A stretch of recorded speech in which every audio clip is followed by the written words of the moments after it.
Good evening and welcome inside live Monarchs Stadium as we get ready to welcome the Monarchs to the field in their first regular season game of the 2025 season. I'm Quentin West. And I'm Kevin Copley, and we're here and we're getting ready to start the game.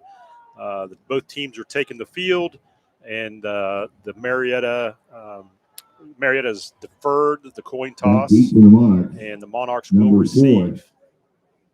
Landon Snyder, number 18, the track star, Xavier Wells. And kicking off for Marietta, number 9, Kingston McMahon.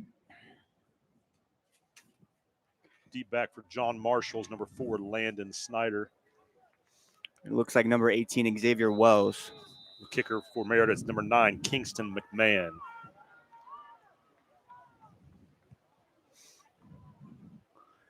It's going to be fielded by Landon Snyder as he takes it up about to the 25-yard line, and he's going to be stopped. And it looks like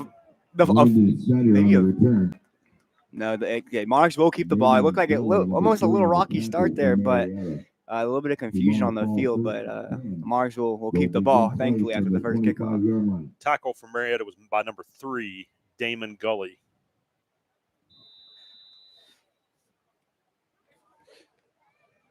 All right, this is the first play of the 2025 season. This honestly could be a staple of how they're going to do this year. So let's find out. Caden Knapp, I should say, under center. He's going to look left. He has a man, Landon Snyder, but overthrows his man by about 5 yards deep down the left side. Would have been open. He had a couple steps on Marietta's defenders. Number 2, the safety for Marietta, Timmy Ryan, came over top, but he did have a little bit of a window to get that ball in there. But he just overthrew him. I don't think Marietta was really expecting that deep pass off the first play, especially with John Marshall's heavy running offense they had last year. At center for the Monarchs, looks like we have Austin Thayer. He's big kid. Getting up under center again. He has Mason Markinich to his left, but he's going to give it to Dalton Cooper, number 20. He takes it upfield, and nobody's touching him right now. He's up past the 50. He's up past the 40, and he's going to be gone. That's going to be a touchdown for the Monarchs on the third play of the game, I believe. I think the third play of the game. Third play of the game. No, second. That was the second play of the game. Yep, second play of the game. So 75-yard touchdown run. The Monarchs off to a great start. Dalton Cooper, number 20. He's a sophomore. I believe John Marshall does have a little bit of a size advantage up front, offensive line compared to Marietta's defensive line. Last year, John Marshall won two games, and one of their losses was to Marietta. So they came out fired up. They wanted a little bit of redemption from last season, and they've got a good start. We have Reed Hamrick to kick this ball, but Marietta jumped a little early. Yeah. A little excited. Yeah. We'll see what Coach Caesar is going to decline the penalty, so they'll just reattempt the extra point. I don't know. He did have the option to take the penalty and possibly go for 2. The penalty.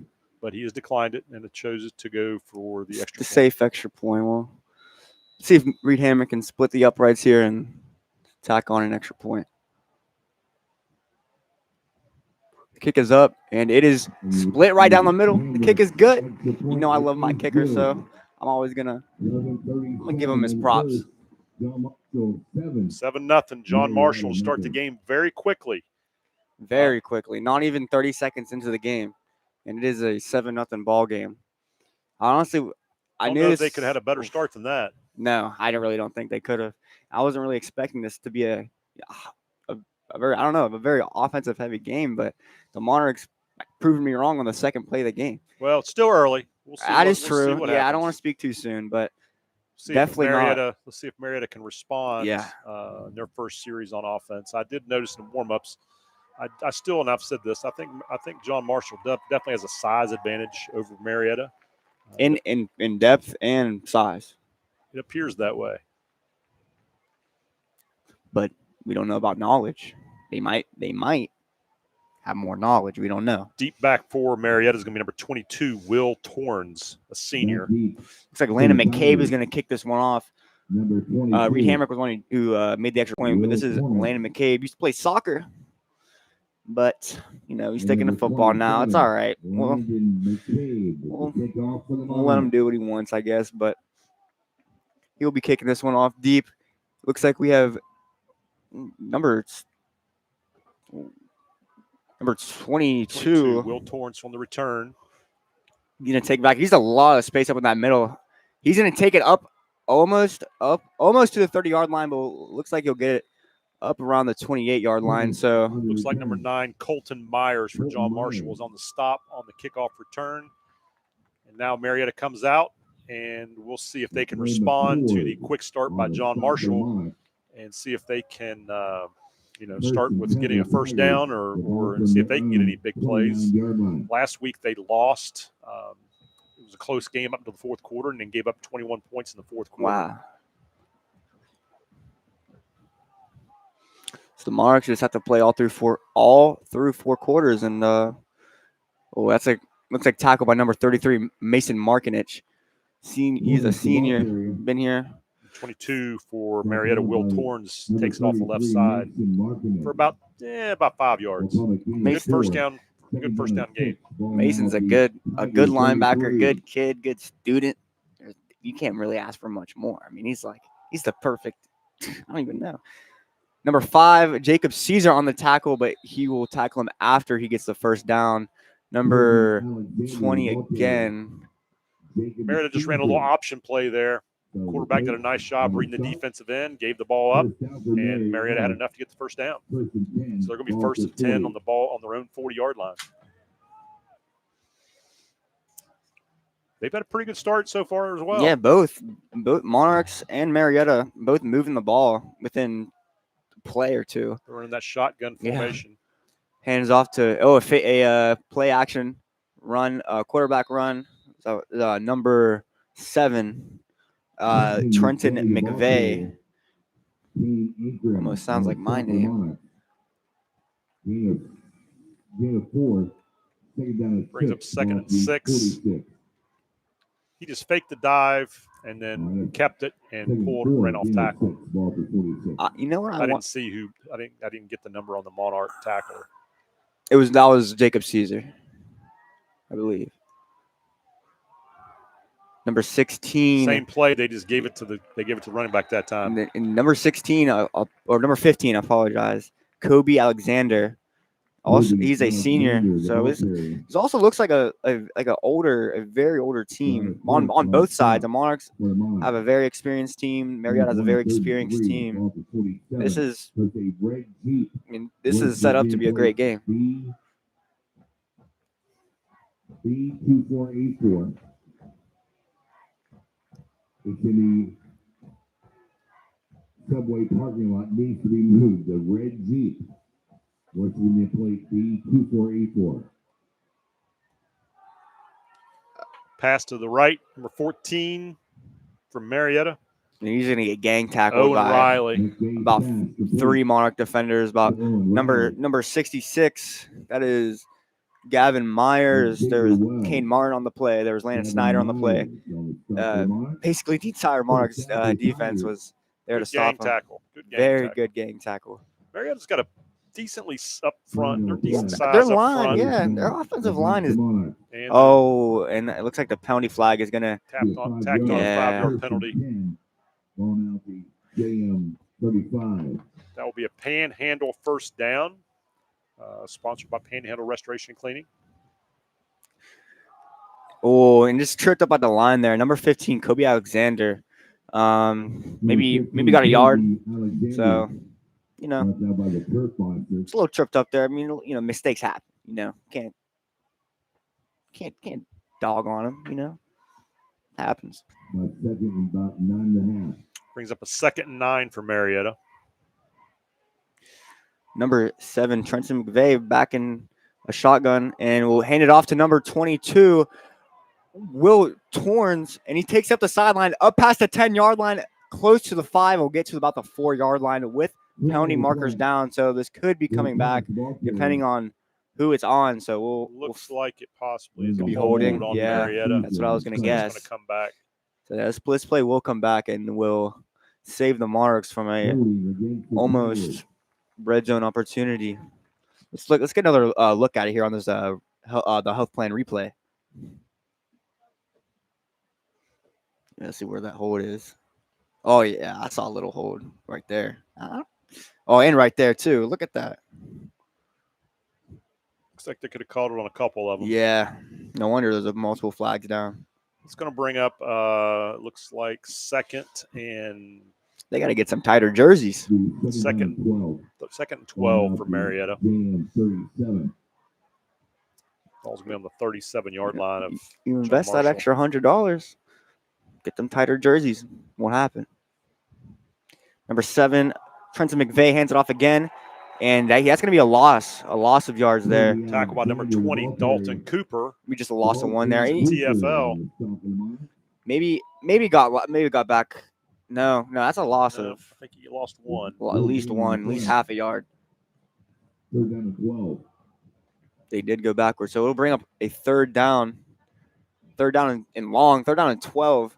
So it is, and I would guess they're out of field goal range. I mean, we don't know who their kicker is, but unless he's Justin Tucker, Monarchs should be all right. Number 7, Trenton McVeigh, pass it to number 20, Braden Plocker. Braden Plogger. And that is going to be enough for a first down. A panhandle and cleaning and restoration first down. So Marietta dodges a bullet there, 3 and 12 or 3rd and 12. They're going no huddle. No, they're keeping it quick. They must have a game plan. Trying to keep John Marshall on their toes. Subbing. See if the Monarchs can stay alert here and see what they got in store. Trent McVeigh is a lefty too. A little confusion there. Number 22 for Marietta, Will Torrance, broke to the inside, and the quarterback thought he was going to go to the outside, so he threw it, and just a little bit of miscommunication on where he was supposed to be, I believe. Yeah. 2nd and 10 for Marietta. Getting close to the red zone. Very close. You know, we had a lot of offensive success right here on both teams so far. Kind of exciting. Marietta's band came all the way down. I guess up. Yeah, up on from the Ohio side probably. Yeah. Wow. And off to number 15, Kobe Alexander off the right side. Kobe. The ball carrier. Dalton Cooper on the tackle for the Monarchs. 3rd down 8. 3rd and 8. Dalton Cooper's a big kid. Number 20, Dalton Cooper. We called his name a couple times already tonight for tackles. That's a big kid right there. I mean, you could blind. I mean, I don't even know. I mean, I don't think he's a sophomore. I think he was building a lab. Number 7, Trenton McVeigh. Pass it to number 22, and he's gonna break a tackle. And I honestly thought he could have get more yards, but he kind of stopped and just kind of halted there. That was number 22, Will Torrance, senior. Kane Ankrum and Briar Cork both were there for the tackle from John Marshall. 4th down and 3. 4th and 3 for Marietta. They're going for it, and Marietta just calls timeout to discuss. I don't think they realized it was 4th down. Well, I believe they might have known it was 4th down, but they might have wanted to see what John Marshall was going to line up in. And as we go to this timeout, we'll come back after this short break. For over 4 decades, the health plan has been rooted in your community and the state of West Virginia. A steady part of your family and your business. We're here for you with health services designed to manage and improve your well-being. The health plan is powered by a team of dedicated healthcare professionals and trusted local partners. Because your health deserves more than just coverage. It deserves commitment. The health plan. Here for you. This WJMH Media production of John Marshall High School football is sponsored by Marshall County Schools, the Health Plan, and Gold Curry and Tarak. After timeout, your first, by the way. Okay, Marietta's coming back out. 4th down. They are still in offensive formation, so they are going to go for it. And they're right inside the red zone here. Only have to get about 3. Trent McVeigh in shotgun. He's going to – oh, it's a quarterback. Oh, wow. Quarterback read, right? Wow, that's going to – option. yeah, it's going to be a touchdown. And Trent McVeigh is going to walk in the end zone, barely touched. For a Marietta touchdown. Same play he ran a little bit ago where he's faking to the left to the running back, and then he pulls and keeps it and goes off the right side. If it ain't broke, don't fix it. That's what they did. He did a nice job reading the D end there, and that's how it's all drawn up. All right, so number 9. I was scouting him earlier in the pregame. He's not bad kicker. Not bad kicker. Kingston McMahon is the kicker for Marietta. McMahon, that sounds like a kicker right there. McMahon. Got a whistle. Looks like a flag. Maybe icing the kicker a little bit here with the flag. I believe we got a equipment malfunction on the holder, actually. Oh, wow. He must have forgot his mouth guard or something. So they have a replacement holder coming in. Backup holder here. Number 2, Timmy Ryan. Could be we'll see how that works out. That's tough. A kicker and a holder's relationship's pretty tight. It's more than tight, I'd say. I'd say it's more than a – oh, wow, he made it. We got a whistle. I think John Marshall jumped early. Yeah, and it looks like – and Marietta should decline that if it went in. Before the kick, so he's got to – oh, it's not going to count. I didn't realize that. Yeah, he blew it dead before he kicked it.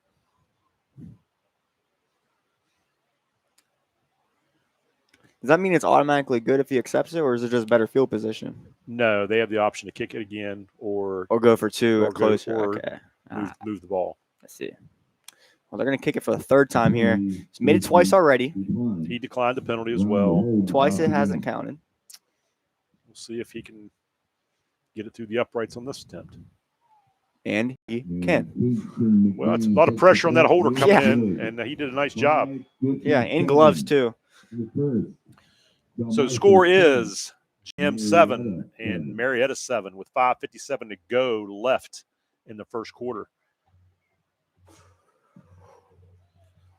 You know, Marietta had a chance to answer what John Marshall did in the first drive, and they did. Yeah, they took some time off the clock. Yeah.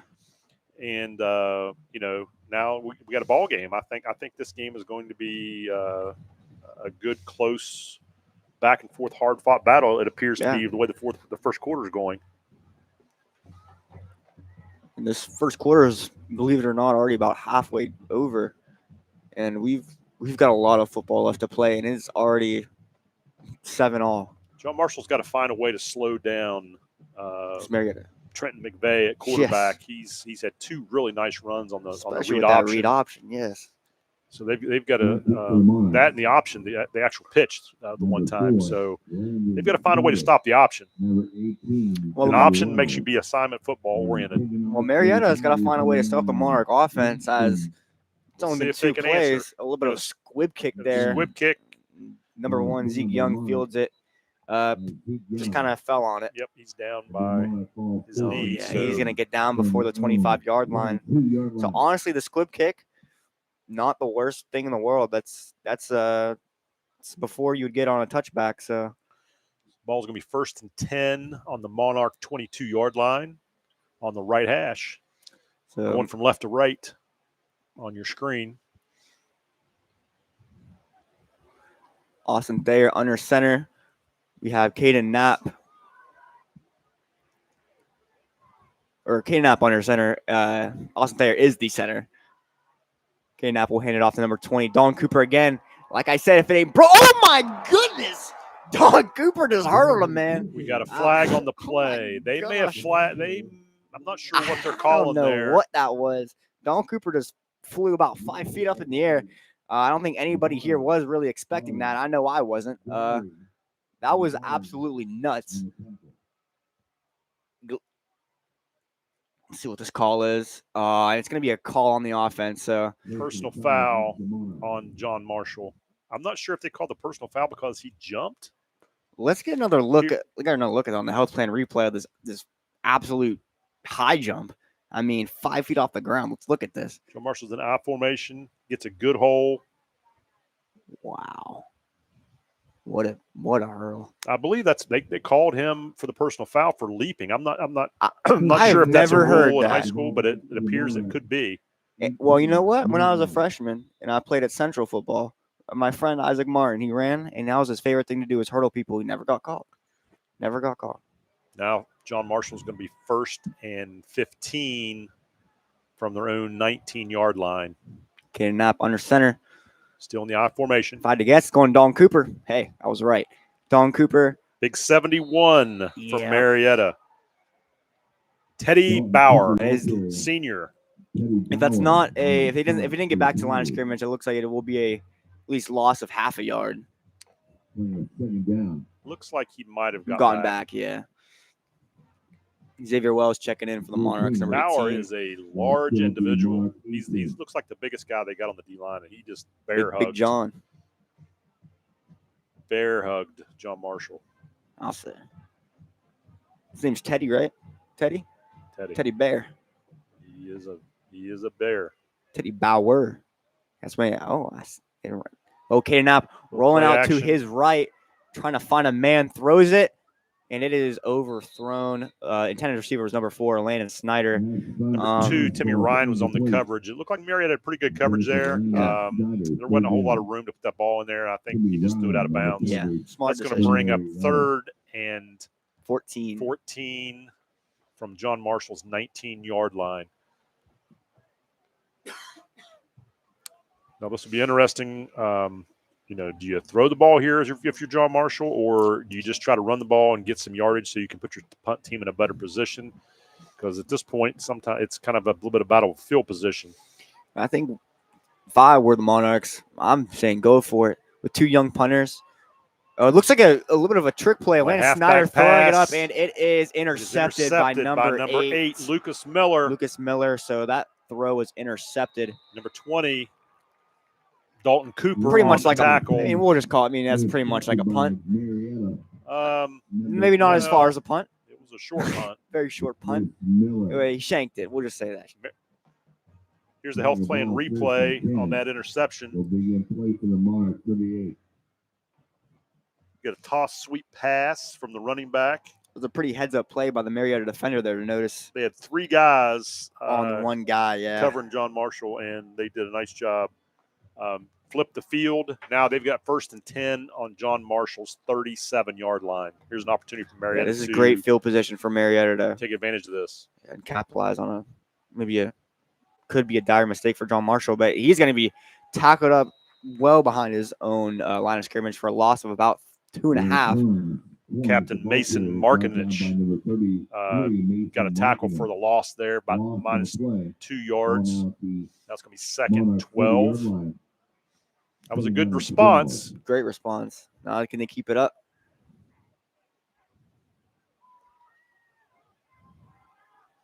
John Marshall seems to be getting a lot of good penetration up front.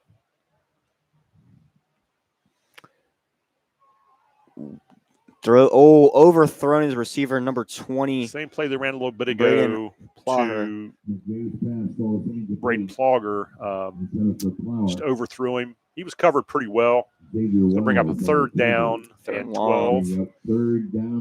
I would assume here is probably 4-down territory.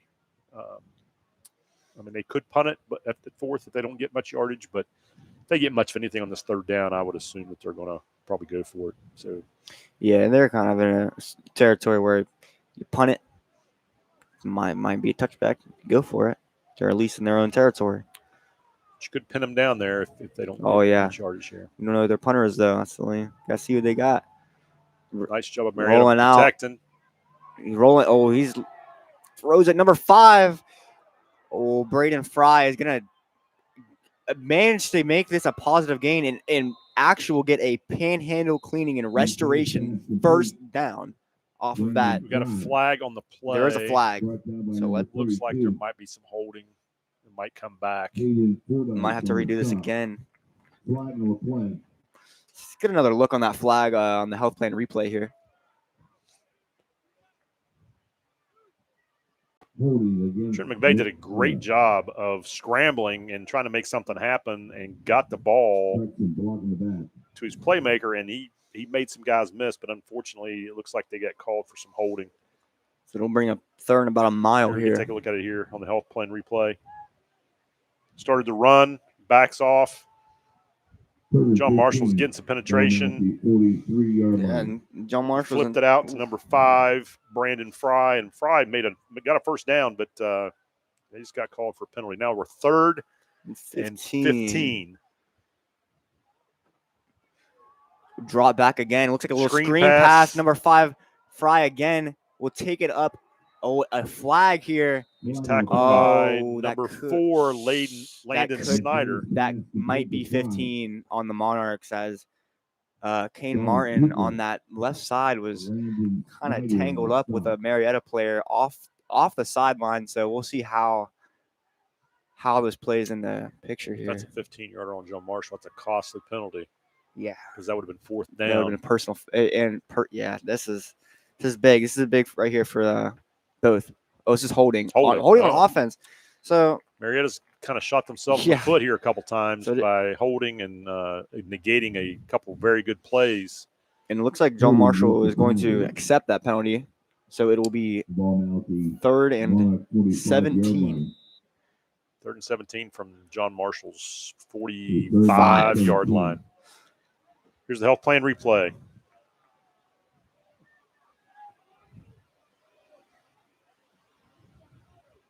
Screen pass, and then they just got it negated by a penalty.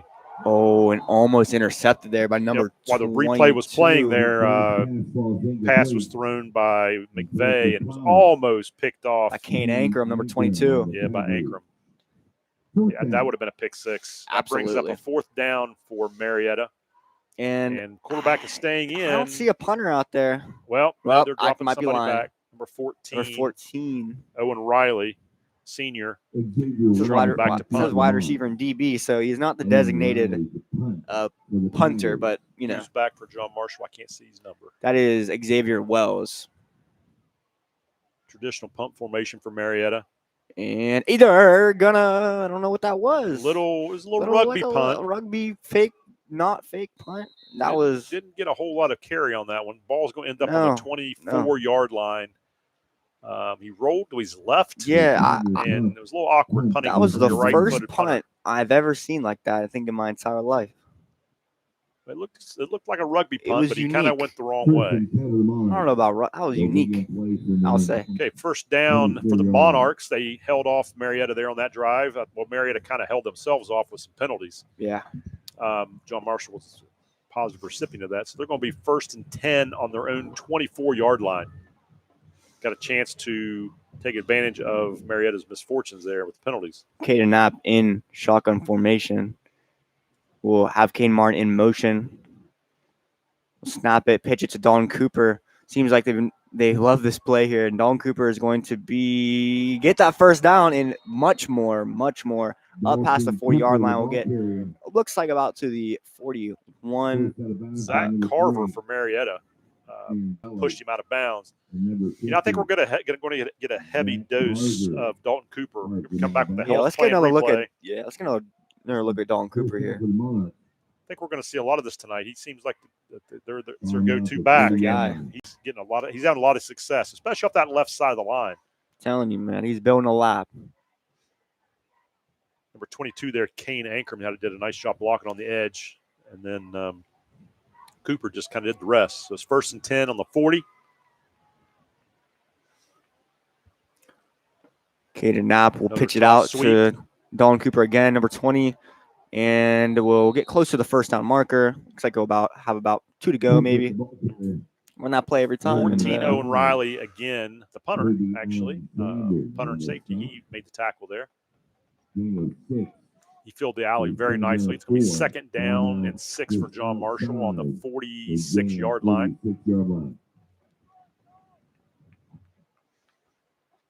These two teams are very well matched. I think they both have done some good things. They both had some mistakes, but I think this is an even matchup here tonight. It's going to be an exciting one for sure. 2025 season opener for the Monarchs. 157 and ticking. Bit of a fake handoff to Mason Markinich. Not much there. Number 20, Braden Plogger, senior, is there to meet him at the line of scrimmage. It's going to bring up a third down and about 4.5. That was for John Marshall. That was number 32, Hayden Fordyce on the run. About -1 yard, but Marietta was right all over it. John Marshall's taking their time getting the play in. They've got plenty of time to do so. They've got about a little over a minute left to go in the quarter. Caden Knapp under center. This looks like it will be a run. Hands it off to number 9, Colton Myers, who will, just like the play before, it looks like he will lose about a yard. Number 3, Landon Cook on the stop for Marietta. Looks like they'll place him right at the line of scrimmage. That was a counter play that John Marshall just ran, but Marietta was ready for it and stayed home and made the play. It's going to be 4th down and 4.5 for John Marshall. See what they decide to do here. Some substitutions. I'm assuming they're probably going to punt. Yeah, it looks like number 84, Reed Hamrick is back there to punt. Number 22, Will Torrens is back for Marietta to receive the punt.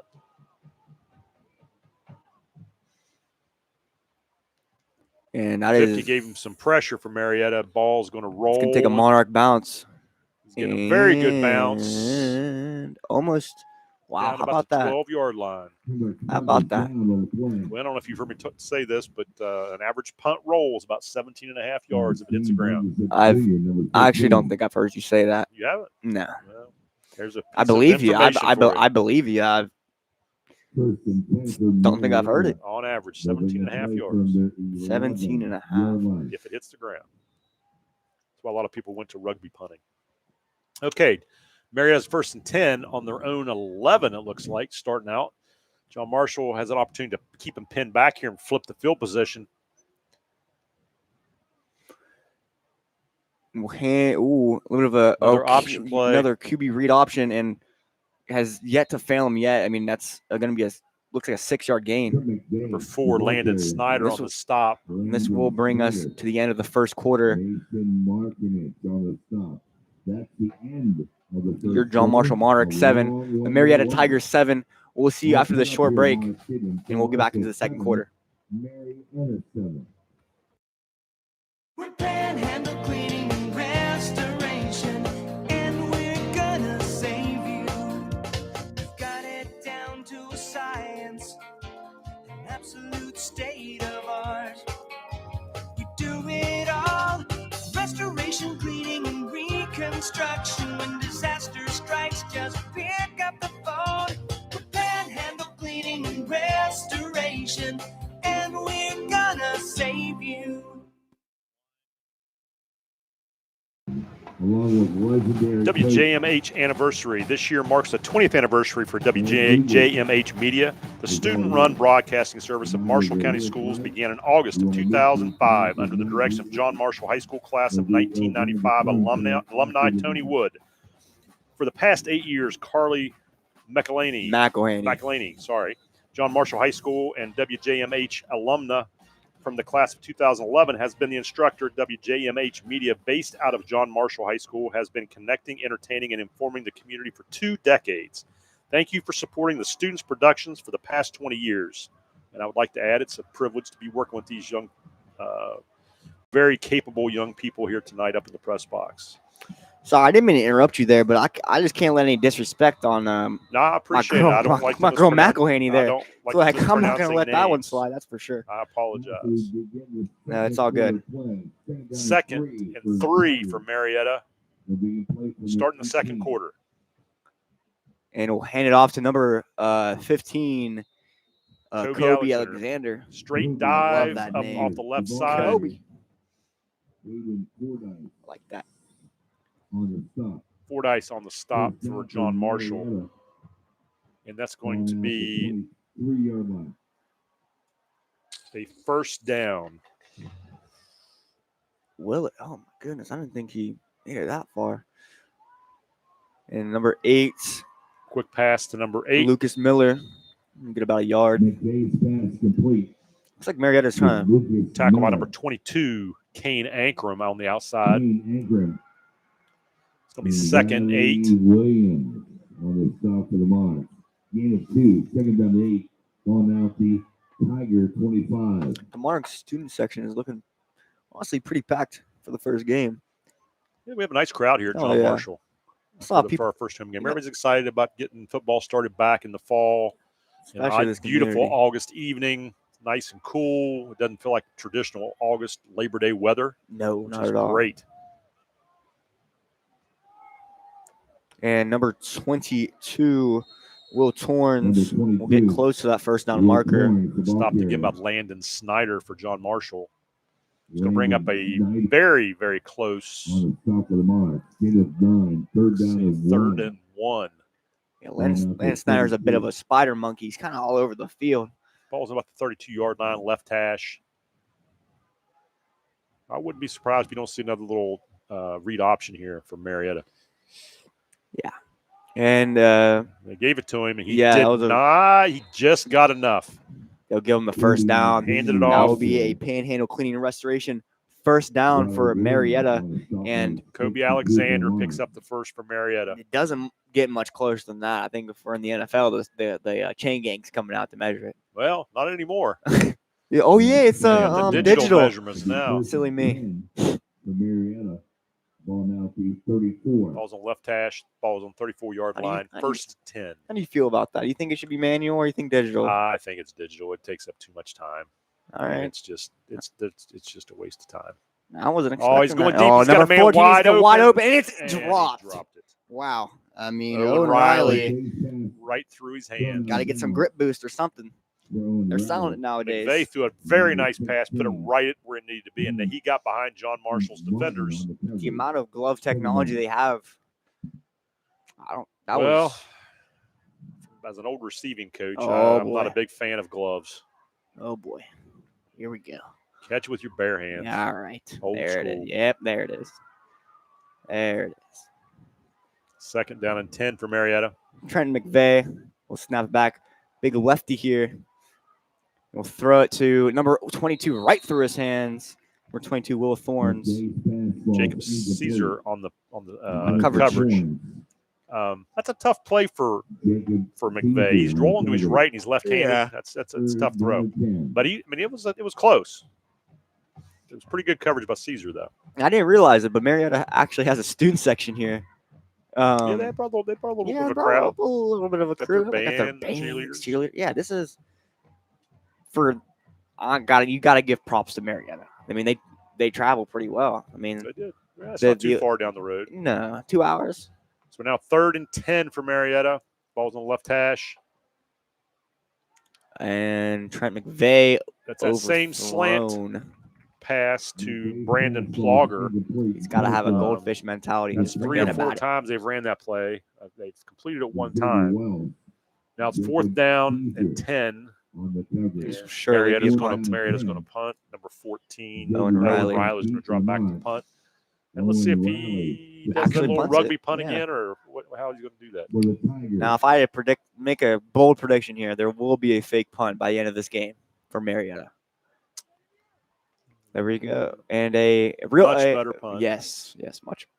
Good returnable kick, though. Yes, Not much hang Xavier time. Wells has a chance to return it here, and we'll get about to the 40-yard line. You're going to say he's down. Kobe Alexander made a very nice stop at about the 40. So John Marshall now will be going from right to left.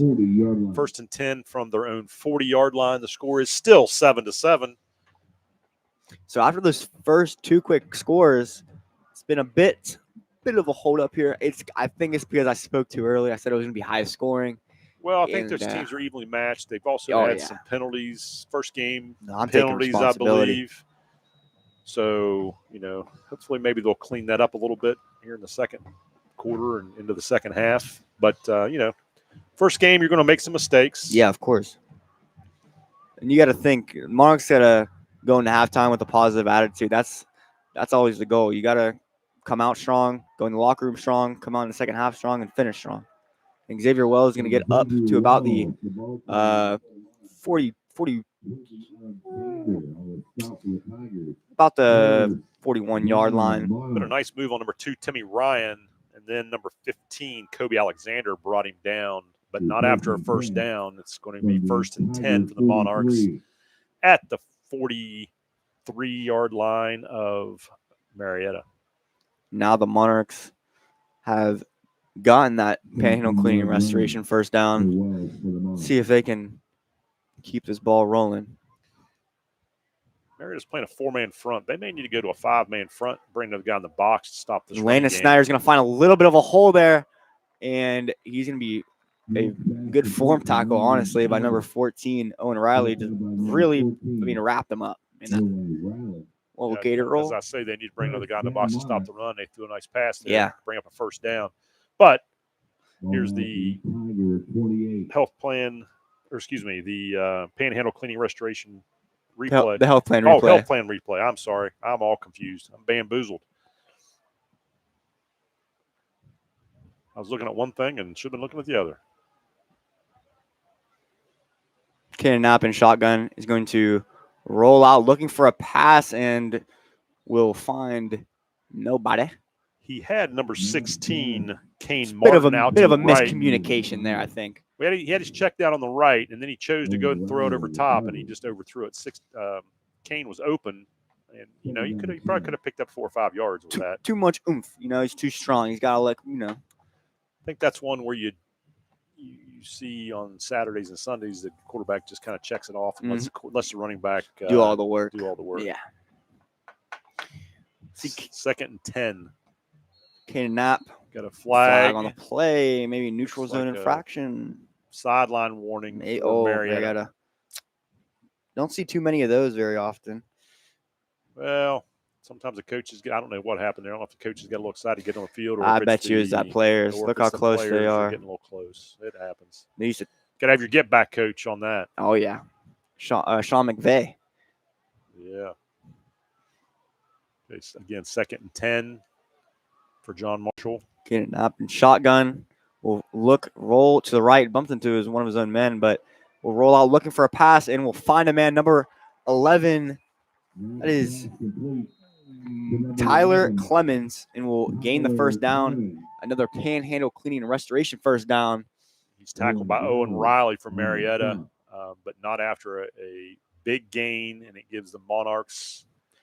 Just going to look at that on the health plan replay of that first down. Gives the Monarchs a first down inside the red zone. Tyler Clemens is able to use those strong hands, keep the ball under control, and Caden Knapp did a nice job keeping this play alive right here. Keeping composure. And Colton Hott did a nice job blocking there to keep his defender off of him. All right, we're back 1st and 10 inside the red zone on the 13-yard line. Don Cooper is in the backfield. Fake. And almost. Intended receiver was Landon Snyder, but he was covered pretty well. Little surprised that Marietta's still in a cover 2 situation here, being in the red zone. Yeah. But they're expecting the pass. John Marshall's shown a lot of passes over the middle, so that could be why. Yeah, they haven't been showing Dalton Cooper too much on this this drive, but I wouldn't count him out to do it right now. Dalton Cooper looks like he's ready to go. Kane Knapp's in shotgun. He's going to snap it. He's going to give it right to Dalton Cooper, and will get tripped up and maybe get about 4 yards there. Kobe Alexander, number 15, on the tackle for Marietta, but not before he picked up 4 or 5 yards. It's going to be 3rd and 6. They can get a first down if they get to 3. So it's possible to reset. Looks like it's get a fresh. Could be 4-down territory if they don't choose to kick a field goal here. If they do not get it here. With the young kicker, do you put him out there first game of the season? See what he's got? I think so. I guess that would depend on how confident it is in him. Intercepted. Interception on the number 2-yard 3, line. Damian Gully. And while that is a big play for Marietta, they are going to be pinned back very, very deep. So we'll see how Marietta can hold this field possession and see if the Monarchs can rebound off that mistake there. Let's see that again on the Healthbrand replay.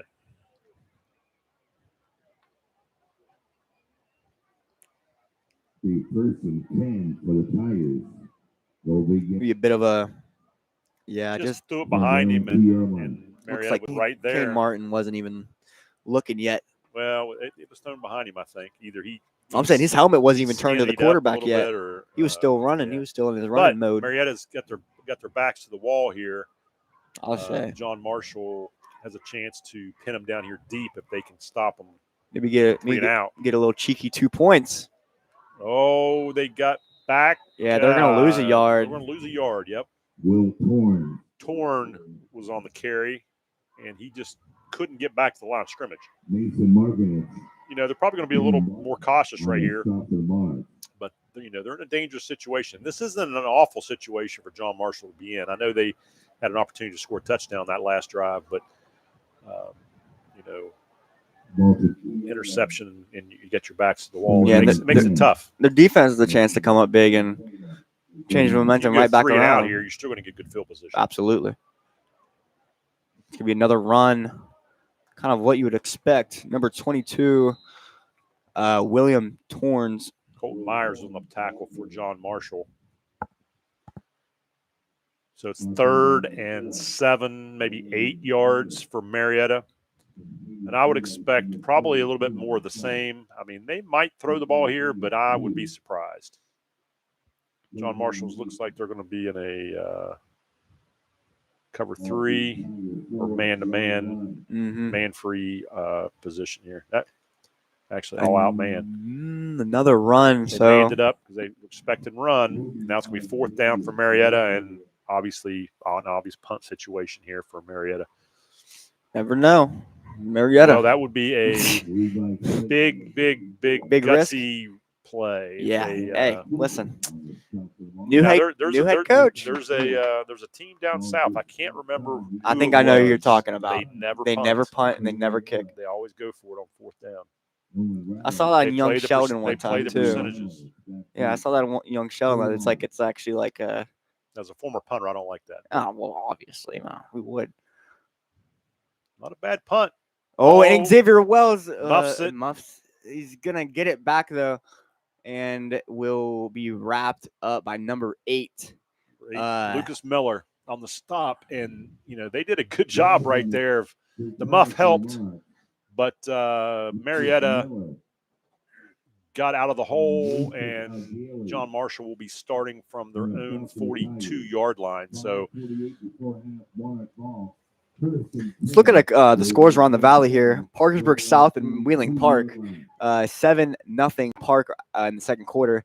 Clay Patel and Cameron still nothing after 1. Beaver Local and Brook. Beaver Local is up 7. Tyler Consolidated and Ritchie is still tied at 0 in the second quarter.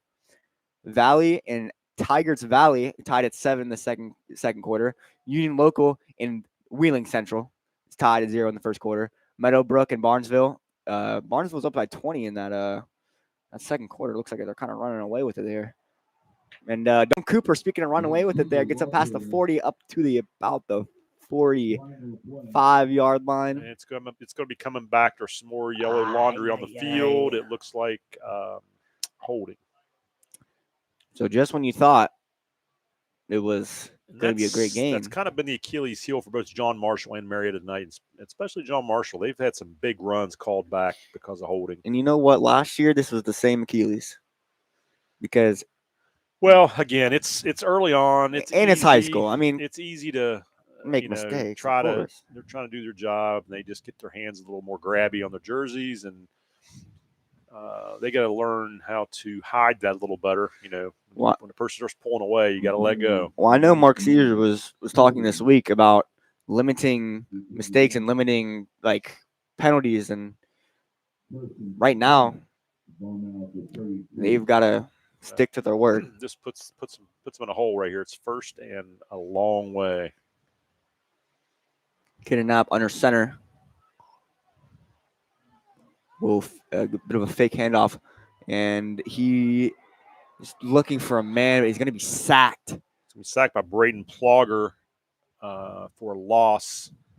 And John Marshall is going the wrong direction on this drive. It's going to be 2nd and 6 miles. I'm not sure what play call you have here in the book, but if I were Coach Caesar, I would probably look at maybe throwing a screen pass or something to just Get something safe to get some yards back. No, for my years of playing Madden, I agree. I agree with you there. Play call from Madden, that's always a good thing. Yeah, I agree. I mean, never fails. Never fails. So we'll see. Got a timeout, John Marshall. Looks like it is 2nd and 26. Look at the student section there. See all my soccer boys there. Looks like they're having a good time. It's all good. That's good spirit. We like that.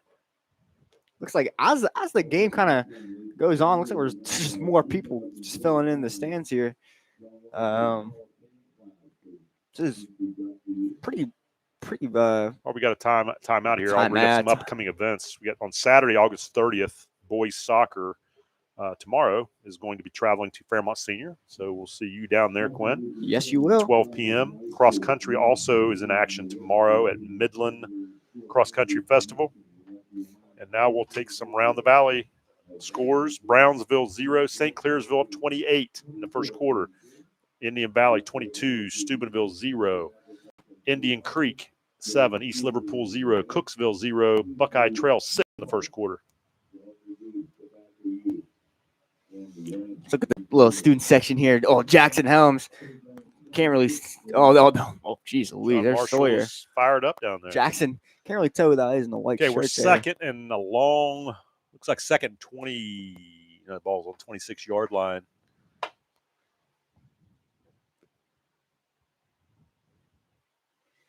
Got a counter on the left side.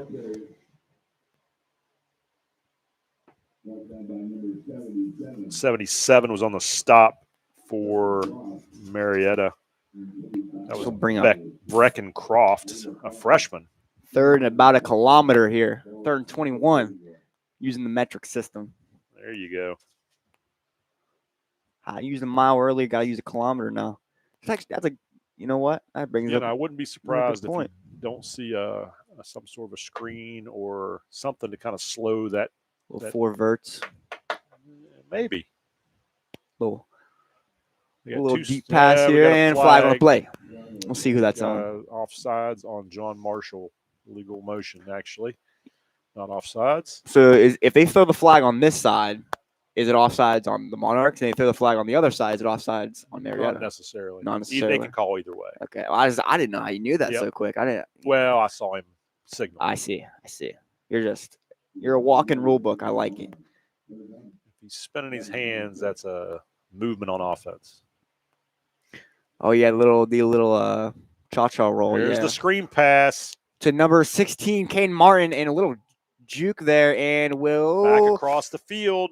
Can he get free? Almost. And Marietta did a nice job he gave up a few yards, about 6, but Gary with the tackle. But that brings up a 4th down for John Marshall, and they will punt the football. 3 minutes left to go in this second quarter. Let's get another look at that on the health plan replay here. They finally called that screen pass that I was calling for. A little fake toss. They must have heard you. They might have. Kane Martin, look at that little whoa. Number 50 there. Couldn't really see where he was going. On skates, you could say. Kane Martin, yeah, he's always been quick. But Marietta did a nice job of pursuing to the football and didn't give up yeah, yards. I knew Kane Martin was going to be something when I saw him in middle school. Oh, man. That Sherrard Ram. Oh, man. He's fast. There was another penalty on the Monarchs. Coach Caesar's not going to be happy about all these penalties at the No, halftime talk. no, he is not. He is I'll tell you that. It's going to land about the 48-yard line and roll. And get your Marshall. And get your little 17 and a half yards and whatnot. 14, whatever you said. Well, that was about 7. 12. That was about Yeah, maybe 10. I don't know about all that, It was about but 10. you know, potato. I said on average. On average, and average going down now. Okay, 2:32 remaining. 7-7's the score. Marietta will be first and 10 on their own 40. I think they should add 2-minute warnings to high school. They got them in college and NFL. I think it'd be beneficial. Good. At least in like the fourth quarter, maybe not in the first half. But number 15, Kobe Alexander, get a couple yards there, maybe about 3. 66 for John Marshall. That is Gavin Myers on the tackle. Gavin Myers. We got a timeout, I believe, with an injury for Marietta. Number 77 is down. Looks like he might be cramping. That is Brecken Croft, freshman. Yep, we called his name a couple times tonight already. Big old freshman. Wonder what he's going to look like when he's a senior. All members of the class of 2025 inductees to the North. As always, WJMH Media will present a live broadcast of all John Marshall home football games this season on our YouTube channel. And again, this year, we're excited to partner with WTRF so you can also watch these games on My Ohio Valley. Tonight's game is the first of 5, and we will return on September 12th as the Monarchs host Bel Air, October 17th. For the homecoming game versus Brooks, October 31st when Point Pleasant visits Moundsville, and senior night versus rival Wheeling Park, November 7th. Possibly the biggest night of the year, that Friday, November 7th, senior night Park game. Always a fun one, watching Park and John Marshall go at it. It's always fun. I went to the island last year, watched them play, and that was super duper close. I think this year it'll be even closer, especially all these seniors. Marietta second and about 6. Number 15, Kobe Alexander. I feel like I'm saying his name a lot too. Kobe. And Dalton Cooper's on the tackle for John Marshall. He's doing it on both sides of the ball tonight. Brings up a third and short, very short, about 2 yards, maybe 1.5 yards. Marietta goes quick. Just under a minute 40 to go. And it's going to be a quick handoff. There's the read option again. And there he goes. It's going to be more than a first down. He's going to get more up past the 30, up past the 20. And we'll get close to that 15-yard line into the red zone for Marietta with 1:29 left to go in the second quarter. I believe Xavier Wells was the one that shoved him out of bounds and saved the touchdown. He turned that corner and just turned on the Jets. Just get another look at that on the health plan replay. I mean, at first I thought he was going a little slow. He turned that corner, like you said, and he just was gone. I mean, look at that. Boom, boom, boom, boom, boom. Xavier Wells. I mean, Owen Riley from Marietta did a nice job blocking on that play on the perimeter. And they're going to give it right back to number 22, who just made that big-time play. We'll get about 2 yards, 2 or 3 yards, which, you know, what are you going to do? They were tackled by number 55, Kyle Williams. Kyle Williams, Captain Kyle. That's what I like to call him. Marietta's going no huddle to kind of try to conserve some clock. Little read option. It bops it back. Number 22 will get that. He does not get out of bounds, though. Clock is still clock's running. Still taking 56 and counting. And it was going to be very close to that first time marker, and Marietta will take that timeout. So John Marshall, Marietta. I didn't realize John Marshall used a timeout earlier. Oh, yeah, I'm so silly. Yeah, they did. It was like the first quarter. Kane Martin better fix that that little shoulder pad there. A little wardrobe malfunction.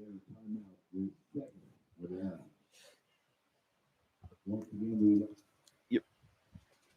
7-7. Only 54 left to go. The WJMH crew would like to thank D. Felice's Brothers Pizza in Moundsville for feeding this crew season. Visit them at their new location, 805 10th Street, and check out their August deals. I couldn't be more thankful that D. Felice is sponsoring WJMH Media this year. I could have gone. I got the best news. You know what? You know what happened today? What's that? Miss McElhaney. I was like, she tipped the pizza driver $10. Oh, they got good pizza. They do. I mean, obviously $10. I might have to become a pizza driver and just deliver to Miss McElhaney, because if she's tipping $10 every time, I just got word that was a 20% tip. on the pizza delivery. Absurd. Shout out Ms. McElhaney. Absolute. Okay, number 3rd and short. Marietta can get a first down here. Clock's at 54.7. They do get a first down. They hand the ball to number 15, Kobe Alexander. Clock will start running again once the ball is placed. It's running now. Okay, Jam would love to get a stop right here, Quinn, and go into halftime tied 7-7. Marietta also, on the other hand, would like to get a quick score here and have a little momentum going into the half. If I'm not mistaken, Marietta does get the ball to start the second half. They do. They deferred. All right, and they're inching it forward. About 26 a 1 yard seconds left to go. Clock is still running. I think Marietta's got a timeout left. I thought they might take one there. Yeah, I thought they would too. I don't think they got time for another play. Maybe take another timeout after. Quick play, number 15. It's not going to get there. I would assume they take a timeout. Yeah, they will. 9 seconds left to go. 9.5 to be exact. And it's going to be 3rd and about 3. I would guess there's about They've got time for one play, and then they can decide if they want to kick a field goal. If they score, well, if they don't score, they got an opportunity to kick a field goal. But they would have to throw the ball to do that. If they run the ball, there is no opportunity here.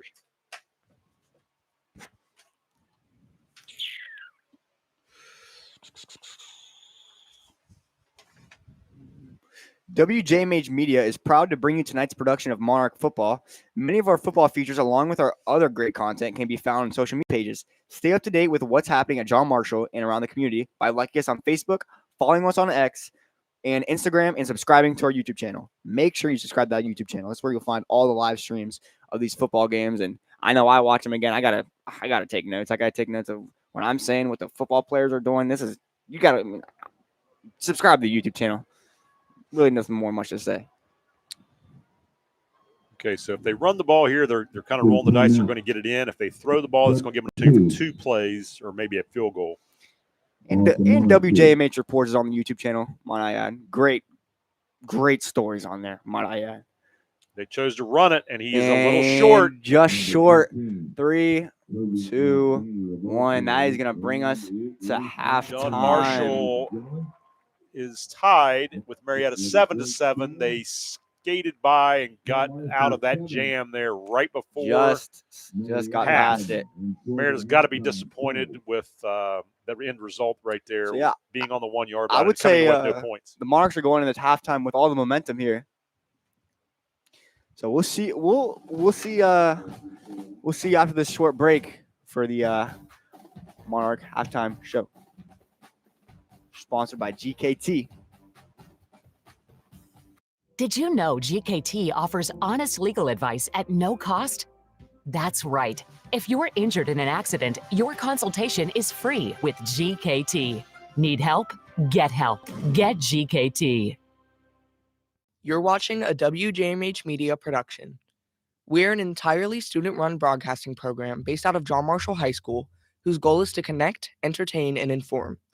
Along with many John Marshall High School productions, WJMH Media has also worked with WTRF, the Wheeling Symphony Orchestra, Augusta Levy Learning Center, OVAC, West Liberty University, and the Marshall County Chamber of Commerce. You can follow us on Facebook, X, and YouTube at WJMH Media. Marshall County Schools presents Look, Looking Out for Our Kids, Tuesday, September 16th at 5:30 at the John Marshall High School Center for Performing Arts. Join guest speaker Caleb Joseph as he shares his compelling self-help tour, focusing on adversity, stress, anxiety, and addiction. It's free and open to the public. Injured in an accident? Get GKT. Stressed about lost wages? Get GKT. Worried about medical bills? Get GKT. Need an attorney you can trust? Get GKT. Need help? Get help. Get GKT. Welcome back to Monarch Stadium. The score is Marietta 7 and John Marshall 7. Tonight, John Marshall is honoring the 2025 Hall of Fame inductees. This includes coach athlete Bill Storm, Athletes Paula C. Sullivan, Brian Dick, and Jennifer Lance Gooch. And contributors Kathy Jones and Les Criswell. We would like to congratulate each of tonight's John Marshall High School Hall of Fame inductees and thank them for everything they've done for the Monarchs. Let's get a big round of applause for these Hall of Fame inductees. That's something that, all athletes and contributing members of athletics and the school strive to, it's not something you think about when you're doing it, but, as you're getting older, those are nice things to have happen for you and your family. Yeah. Be recognized. It's a good moment for them. Not a lot of people can say they're. Yeah, there's only a select few that get inducted to the Hall of Fame. Yeah. Hey, my mom's on the Hall of Fame. She's a 2-time state champion. Well, that is true. Hey, John Marshall Monarchs, write that down. There's a little plug. Write that down. John Marshall Monarchs, 2-time state champion. Carrie Scanlon, she got that record high jump. Anyway. But nice evening for those families. Oh, for sure. I can't imagine what they're feeling right now. Getting that recognition they deserve. Got their little ones on the field. Now it looks like Marietta is going to come out and their band is going to perform. It looks like a little techno thing, got like a circuit board down there. It looks like it's going to be a fun halftime show for Marietta. Kind of glad they got their brand down. Okay, around the valley scores for tonight. You got Wheeling Park 7, Parkersburg South 0 at the half. B Locals up 14-0 against Brook in the second quarter. Clay Battelle up 8-6 on Cameron at the half. And Tyler Consolidated and Ritchie County are both locked at 0 in the second quarter. Tigers Valley is up 20-13 on Valley in the second quarter. Union Local 13, Wheeling Central 10 in the second quarter. Barnesville 20, Meadowbrook 14, second quarter, and Monroe Central is 7-6 against Bel Air in the second quarter. St. Clairsville 28-0 at the half. Indian Valley 30-0 against Steubenville at the half. 7-6 Buckeye Trails losing to Crooksville. Indian Creek 7, East Liverpool 0 in the second quarter. Wheeling Central down. We got Shenandoah up 12-7 on Bridgeport in the first quarter. River is up 14-12 against Buckeye Local in the second. Shady Side 14, Southern 8 at the half. Martins Ferry 21 and Malvern 6 in the second quarter. Ooh. Great night for Friday night football. Absolutely. Beautiful weather.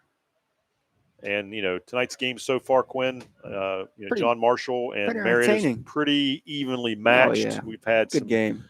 Good offensive spurts on both sides of the ball.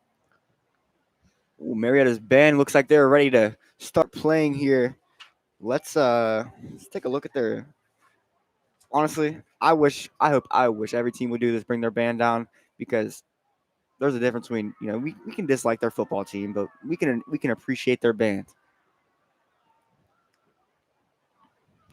Because music is something we can all share, we can all enjoy.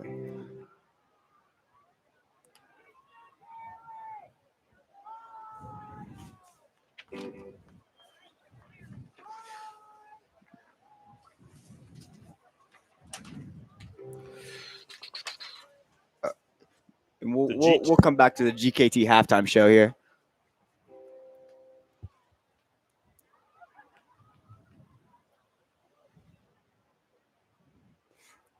Enjoy the halftime show. First up is Marietta. Ladies and gentlemen, the 2025 Marietta Tiger Marching Band.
Each week, this John Marshall band marches through the halls of the high school during fourth period. Students and teachers line up in the hallways of the school to hear the marching band play the fight song and get everyone excited for the game.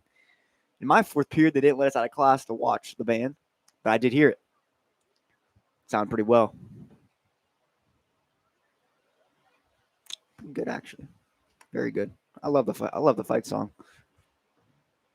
Had a fourth lunch last year.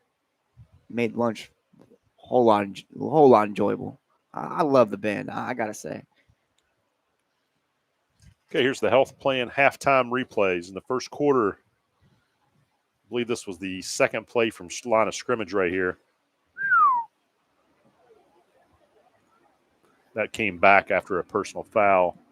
But truly an athletic play by Don Cooper there. Looked really good. Yeah, it did. Now, I think, count it or not, that's going in the highlight reel. Looks like the double pass here. There was a toss sweep pass that was intercepted by Marietta.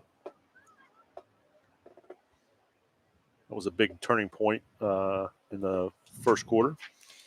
Now this year's marching Monarchs halftime show, or the JM band, is coming out soon. Look at Carly Minch up there.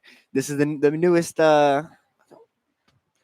This year's John Marshall. Oh my goodness! This year's Monarchs marching band halftime is titled "Red Hot Radio City." It includes the following selections: Higher Ground, Creep, and Umbrella Beach. The JM band director is Tracy Philbin. The 2025 field commander is Carly Minch, who I was just talking about. The drumline captains are Michaela Kazemka and Renly Lesnet. The percussion instructors are Nick Bruce and Josh Garrett. And now the marching Monarchs. Kazemka and Renly Lesnet. The percussion instructors are Nick Bruce and Josh Garrett. Ladies and gentlemen, the 2025 Marching Monarch Band.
All right, that was a wonderful halftime show by both bands, and we'll be right back after this break, and with some second half football here. For over 4 decades, the health plan has been rooted in your community and the state of West Virginia, a steady part of your family and your business. We're here for you with health services designed to manage and improve your well-being.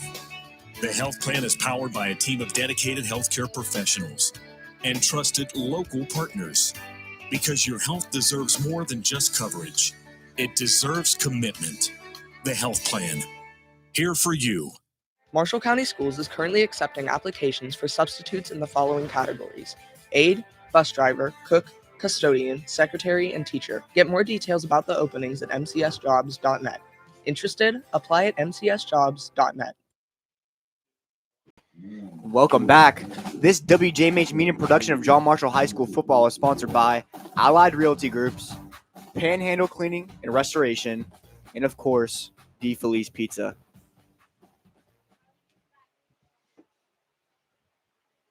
Mamma mia. Well, we're back for the second half with a score 7-7, and Marietta will be receiving the kickoff because they deferred the first half kickoff. So John Marshall will go on defense first.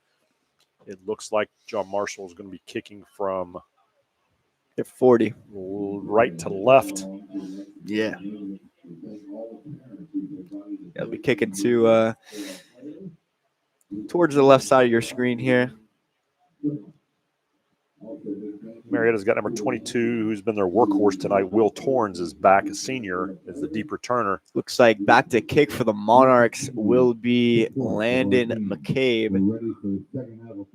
Oh. Can't tell you how many times I've taken my steps and knocked over the ball just like he just did right there. It happens. It does. Those tees, they're frustrating, I'm telling you. Not to harp on this band, but that was great. That was great all around. Good show. It was really good. Number 22, like you said, their workhorse, Will Torrens. He's going to get absolutely crumbled up about the 21-yard line. Not great field position for Marietta, considering the last couple of times they've started with the ball. Other than the one where they got the interception on the 3-yard line, they've had great field position every time they've had the ball. So they're going to give forward progress about the 25-yard line. Oh, wow. It'll be 1st and 10, and that's where Marietta will set up shop. I thought all scores tied at 7. I thought they would count that as a move. I thought he made a football move there. But nonetheless, number 7, Trenton McVeigh, hefty lefty. Jet sweep to number 22, yep, number 22. And stopped in the backfield. Little Torrens torn up on that. Little Torrens torn up. All right. We'll get back to the line of scrimmage, and we'll bring up 2nd and 10. So Marietta off to a bit of honestly a slow start with that. John Marshall made a nice play right there. Well, that kickoff there, John Marshall's ability to wrap up and just have a good form tackle has been great thus far. It's been about a minute. It's not even a minute into the second half, but we will see if both teams can eliminate some of the penalties that cost them. Oh, that QB read option, and the Monarchs are all over it this half. John Marshall looks like they talked about that at halftime and maybe changed their strategy on what they were going to do with that read option. Made it 3rd and 10 now. So we'll see what Marietta has up their sleeve now that their old tricks are not quite working. Kept it and did not get an inch. John Marshall was right there to stop him.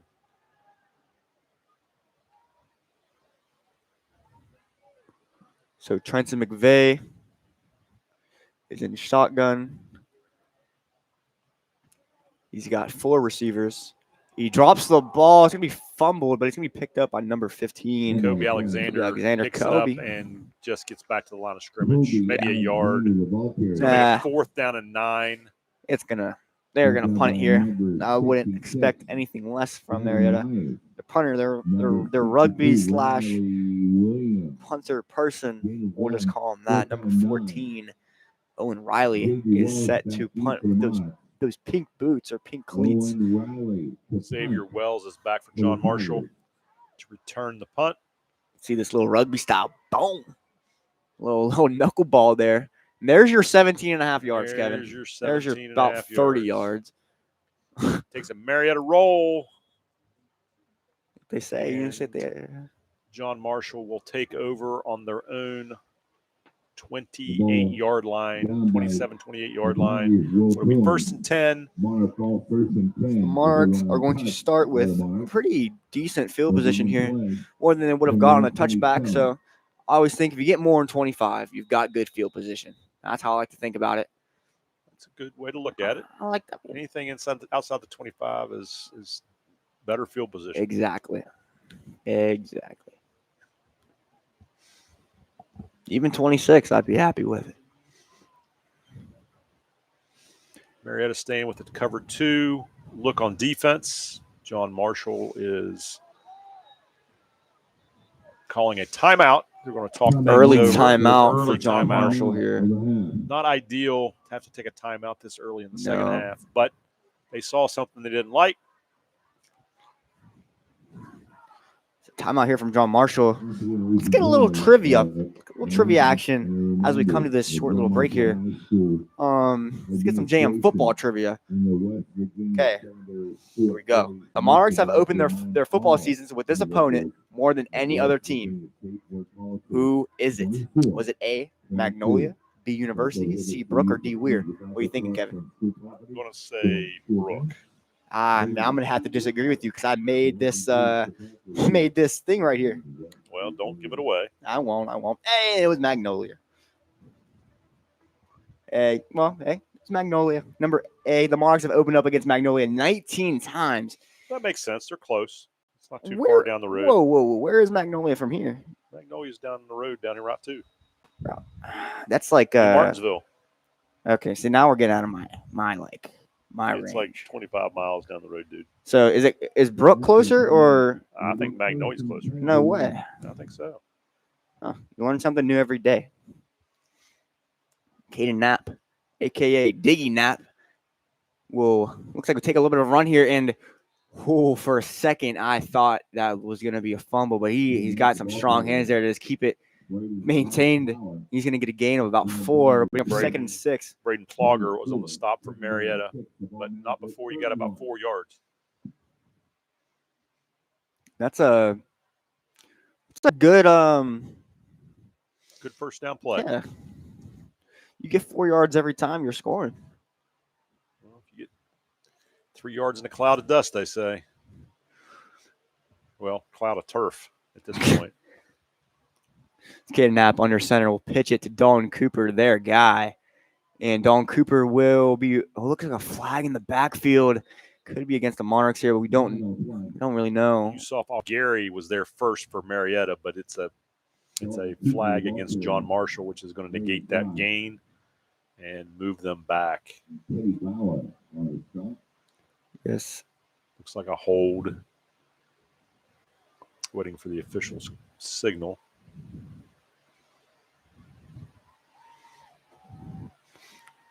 Or if he gave it, I missed it. I don't believe he's mixed. Face mask. Oh boy, that's going to be a big one. That's a big one. 15-yard penalty. Just going to look at that face mask here on the health plan replay. Get another look out of here because I did not see it. But who am I to say? That's going to put John Marshall deep in their territory. Let's see what we're looking at here. You couldn't see that on the replay. Camera, but hey, listen. 2nd and a long way for John Marshall. They've got a point of view that we don't have. So we listen and we don't judge. And it is intercepted by Marietta. Oh my goodness! Might Number take 50, it to the Kobe house. Alexander. That was a very close, crazy interception. Great reaction time. Great hands. Great way to just grab the ball and start running the other way. Exactly what he was coached to do. He opened his hips, he turned, dropped into his zone, and he was right there to pick the ball up. That's a textbook interception. Let's take another look at that textbook interception on the health plan replay. Bit of a miscue for the Monarchs here, but that you can't you can't really. There was a lot of traffic there. He Yeah, threw a into lot some of traffic. So they're going to have the ball down, 1st and goal on the 3. Very good play, though. I mean, you got to give them props. I would not be surprised if they just get a steady dose of run right here. Tap. Maybe a little read option. Tap it in.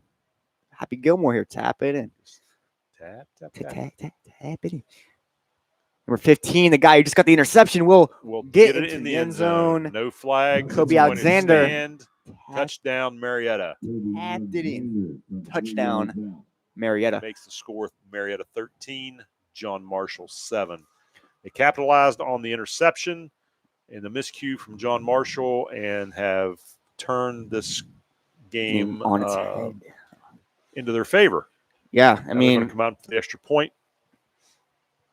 And especially with Marietta deferring that first half, if hypothetically both teams score up until the end of the game, Marietta is still going to have that advantage just because of that deferred the first half. Although they got stopped on the first series. Well, I know, but the Monarchs didn't score, so they couldn't get that. True. They couldn't get that. That is true. They advantage. didn't take advantage of it. Extra point is good. Score is now 14, Marietta. I'm going to look at that on the health plan 7. replay here, that touchdown. Tapping Marietta it in. got a good push up front from their O-line, and 15 just followed those big bodies across the goal line. Yeah, take the lead. It's got to be a pretty easy touchdown when you got those big guys in front of you. It's like the Great Wall. I don't know if you saw that. That on USC's from China. He calls his lineman the Great Wall. Oh, looked like to me John Marshall got a little high on the defensive line, and Marietta got under their pads and kind of drove them back. So they got to work on that. They got to get their pad level down. Drive them feet. Drive. Now we'll see how John Marshall will respond after the quick turnover and score.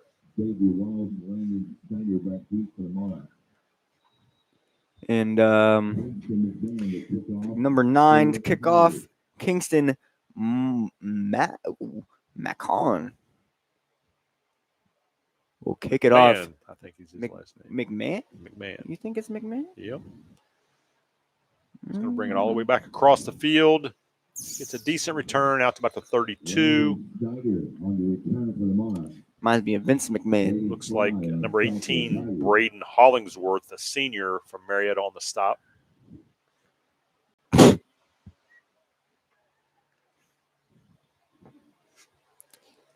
So, I mean, going into this third quarter, about 3 minutes off third quarter. It's a lot of game left to play. I mean, there is. It's going to be important here for John Marshall to get a good drive here. They've got to have some momentum. See if they can answer.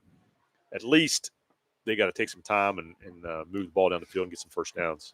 And they should know that they have a chance in any one of these quarters, as Marietta got 21 points scored. There's the answer very quickly if there's no flags. Oh, yeah. That is gone. Dawn Cooper high-stepping into the end zone. And that's the way you answer for John Marshall. That's exactly how you answer. Dawn Cooper, the big run, and practically identical to that first touchdown, just broke free, and nobody was catching him once he saw daylight. The only answer that Marietta's had for Dalton Cooper tonight is John Marshall penalties. They really haven't stopped him all night, and that was a very quick and good answer to the misfortune that they had against Marietta with the interception and the touchdown. Hopefully John Marshall can go for the extra point. Yeah, we'll tack on tie it up. Here. Looks like Reed Hamrick to kick this one. Got a little bit, the Kobe sleeve on the little Kobe armband. I like that. Yeah, bring it back. Got an official stop. Oh, he's checking the clock. That Tom Brady thing. Reset the clock.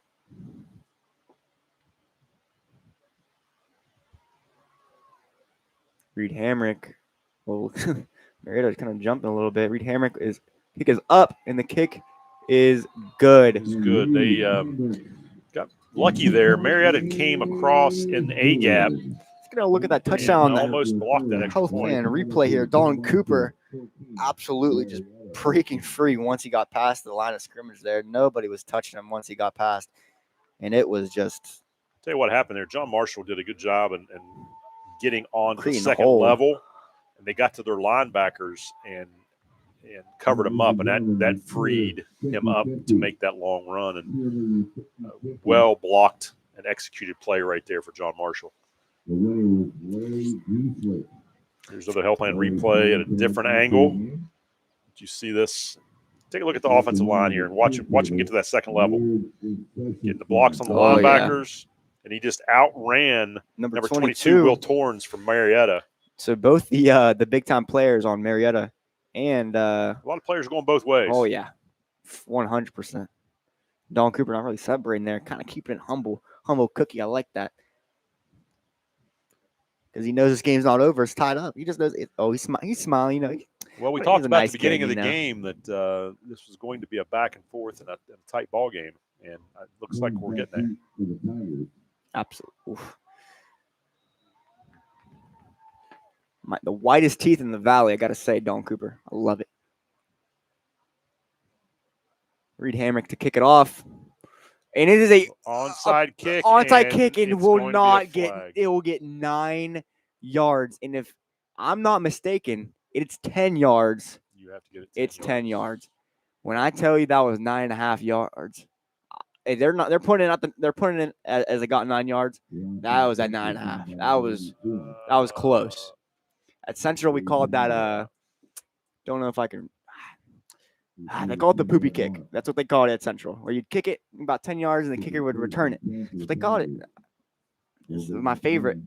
Did it one time, worked one time. Well, they had an opportunity there, and it just didn't go far enough. Marietta was dropping back, and John Marshall would have recovered that if it had went 10 yards. But now Marietta has great field position on John Marshall's 49.5-yard line. And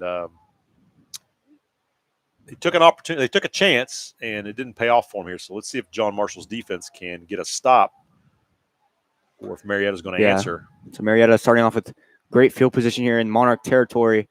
McVeigh with the screen, number 15. Kobe Alexander. Kobe will still just kind of get the line of scrimmage. Not a yard gain, not a yard loss. Screen pass right there wasn't a bad call, but John Marshall John Marshall did a nice job defensively, and they were waiting on that right there. Yeah, I didn't see any blockers for Marietta. I saw maybe one against 3. Well, they're trying to get John Marshall run up the field, and they did a good job and were disciplined. There's McVeigh. Incomplete. He's out of bounds. So we're going to second down. Yeah, they're incomplete. Third down, actually. Third down, yep. Third down and 10. Martin on the cover. It brings up third down. So they've gone a screenplay. They've gone a quick pass. I wouldn't be surprised if they didn't come back here with something that they've been successful with. You want to give the ball to number 22, possibly Torrens, or little option keeper with McVeigh running it. But I wouldn't be surprised. I know they haven't really been passing much, but that one pass they had at the very beginning of the game where they had that guy wide open. I mean, he dropped it, but I don't see why not to try it again. I mean, there's that. I thought it was a QB run, faked me out. It was a QB read, but he gave it. Yeah, it'll be fourth down. And they got about 5 yards. Six, it's gonna be fourth and 5. Say 6 or 7, 6-7 yards. And now they're going to go for it quickly to the line of scrimmage, so John Marshall can't get a call in.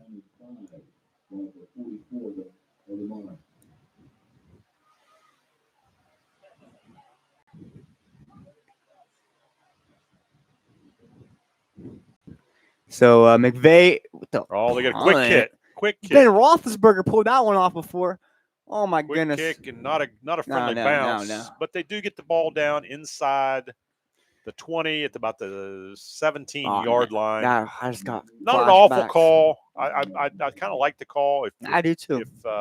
If they didn't feel like they were confident enough to get the first down, because John Marshall was Let's get some scores didn't have anybody on back, the Valley. Parkersburg South 0, Wheeling 14, Clay Patel 8, Cameron 6 in the third quarter, Park also third quarter, Beaver Local 20, Brook 0 at half, Tyler Consolidated in Ritchie County. Tyler has 6, Ritchie has 8, and that is at halftime as well. Valley 13, Tigers Valley 32 at half, Meadowbrook 14, Barnesville 33 at half, Union Local 13, and the Wheeling Central Maroon Knights at 17 at half. Belair 14, and oh my goodness, Brownsville 0. We're back John Marshall. Back to John First Marshall. and 10. And it's a Toss quick sweep. to Dalton Cooper. He's going to truck some guy over. Looks like he trucked number 5, Brandon Fry. It's got absolutely bulldozed there by Dalton Cooper. Feel bad for the guy. And for Marietta, Will Torrens on the stop. He has just been all over the field tonight on both sides of the ball. He's going to be very tired on that bus ride home. Oh, yeah. Dalton Cooper's waking up tomorrow. Dalton is a very, very tough, hard runner. Yeah. Like I said, built in a lab. Cannot tell me otherwise. So you give me that birth certificate. But he also has got a pretty good offensive line that's opened up some holes. Oh, for yeah. him. Got some big guys in front of him. Telling you that we got a lot of options at lunch here at John Marshall. They want to feed us well. I like it. Marietta was ready for the lead play from John Marshall and finally brought down by number 3, Damon Gully, a junior tight end linebacker. Thought we might get a first down on that, but they came up and hit him 2 or 3 times before he went down, but he did not break through that. It's been taking Marietta 2 and 3 guys to bring him down. Yeah. I mean, he's a big kid. When I tell you he's, building a lot, I'm just saying that's a joke. I mean, he's definitely been in the weight room, that's for sure. Some sort of weight room. They got offset back. He's big. I mean, I went to middle school with him. He was that big in 6th grade. He is a big kid. Counter play for the first down. Good first down. That's going to be a panhandle cleaning and restoration first down for the Monarchs. Pushes the ball out to the 33-yard line. 1st and 10, John Marshall with a little over 5 minutes to go in the third quarter. All tied up, 14-14. John Marshall's starting to have a little bit of life more here. Success. And they've had success all evening, but they've kind of eliminated the penalties for the most part here in the second half. I think if I'm not mistaken, they've only had 1 penalty in the second half. I believe so. I think. There hasn't been much. And they've cleaned it up a little bit. Oh, for sure. Could have guessed what their halftime speech is about. Kevin, I do have a question. What are those signs down there with the little pictures? That's the defensive coaches. It could be both, but usually it's the defensive coaches calling the defensive. Don Cooper finds a little bit of a gap. Almost turned the corner. And not surprisingly, number 22, Will Torrens, was the guy that brought him down finally. But not before John Marshall gets another first down. Another panhandle clean and restoration. Panhandle first down. We need a soundbite for that. Let's get another health plan replay here on that Dalton Cooper run.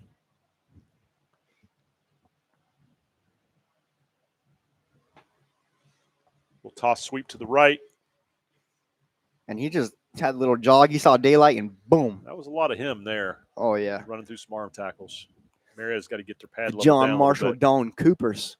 Got trips left now for John Marshall.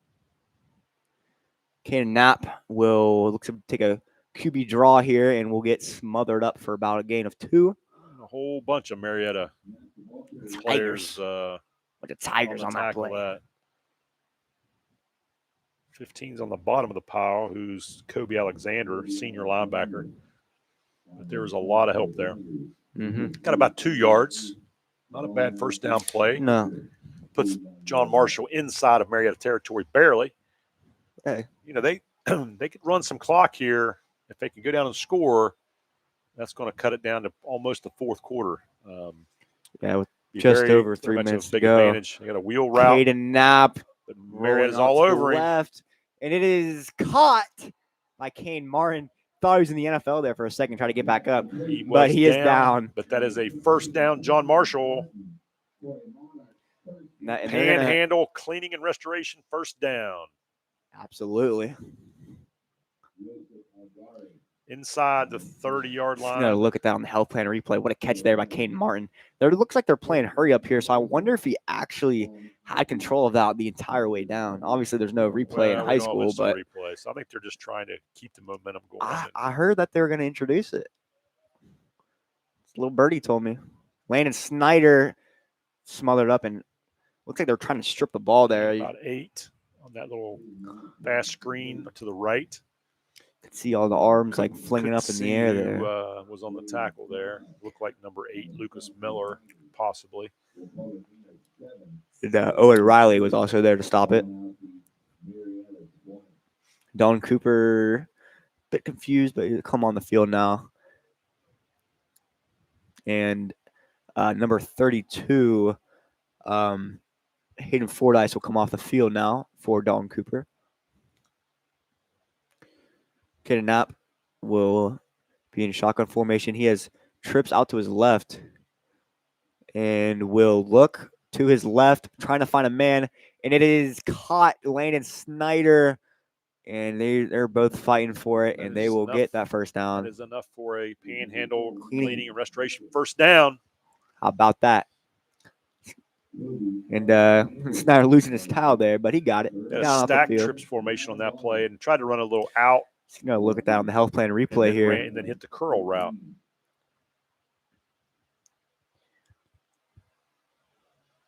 Just going to look at it on the health plan replay here.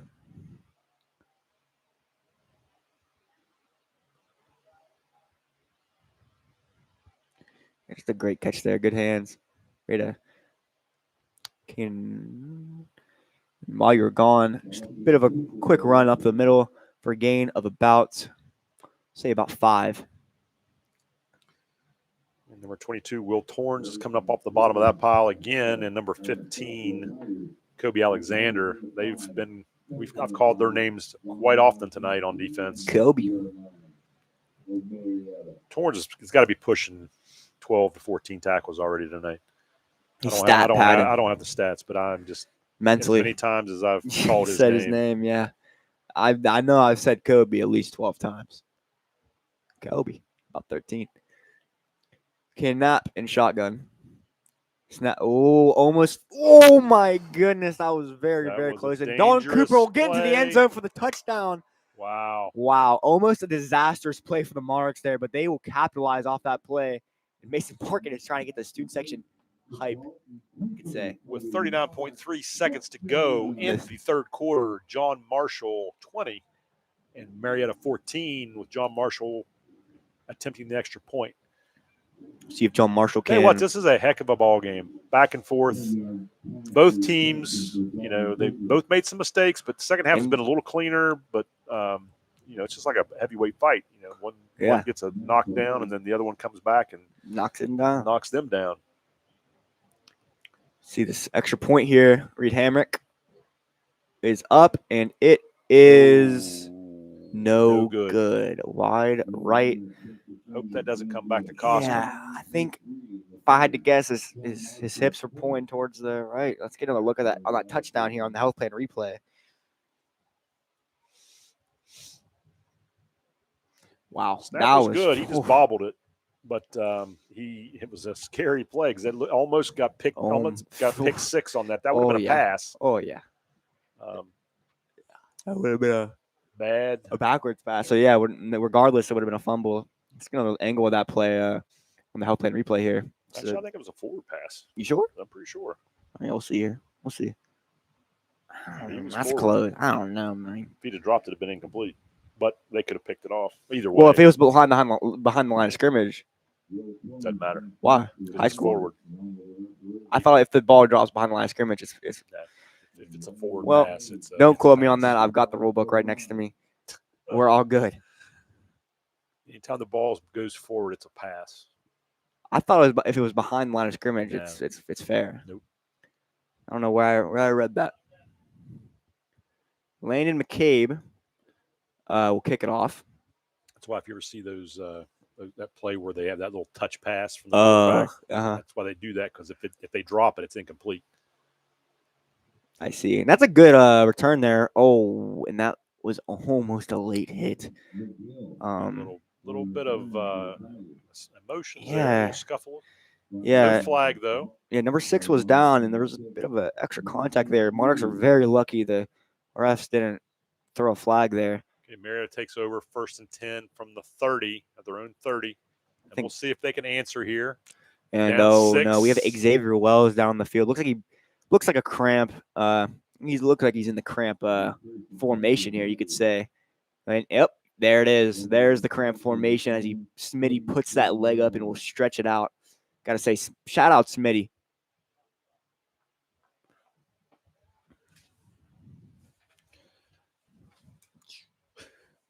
Now, Chalk Talk is back for the 2025 football season. This year, the segment is hosted by WJMH Jr., Emma Denner, and sponsored by Allied Realty Groups. You can watch this week's interview with Coach Caesar now on the WJMH YouTube channel. New episodes will be posted every Friday when the Monarchs are playing at home. I apologize to Emma Danner. Won't happen again.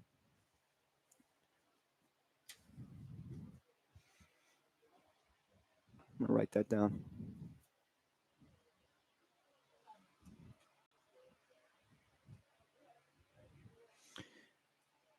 Austin Thayer there, number 74. Getting that good H2O in there. Ever seen The Water Boy? I have. H2O. High quality H2O. High quality. Number 15. Oh, wow. That's a great run. That's a face mask, and they're going to tack on 15. I could see it from way up here in the press box. And they a lot of extracurricular shoving. You can't stack. Can you stack personal fouls? Yes, you can. Oh, boy. Yeah, they can throw more than one. I don't think they did, though. Yeah, I don't think they did. Luckily, take a look at that on the health plan replay. Yeah, that was a face mask. I mean, I think people in Wheeling could have saw it. People in Marietta could have saw it. That was probably the most obvious face mask. Oh wow. That's a dangerous one. Yeah, it is. Surprised his neck didn't get tore off. Jeez Louise. Credit to him though. He got about 5 more yards after that. First and 10 from the third, 29 for Marietta. Now they're getting close to the red zone. Inside the 30 here. McVeigh back to snap. Give it to number 15. Now, number 15, Kobe Alexander, has really been finding himself in this second half. After he got the interception, he's just been on fire. Let's get another replay on that face mask brought to you by the Health Plan Replay here. I'm just curious. I mean, you see so many players go for that face mask. Well, I don't think it was intentional. I think he was trying to grab jersey and his hand just got mixed up. I feel like when you grab it, when you get that grip on the mask, you know it's the mask. You just got to let go. No, it's. Well, we'll talk about this later. We'll come back after this break.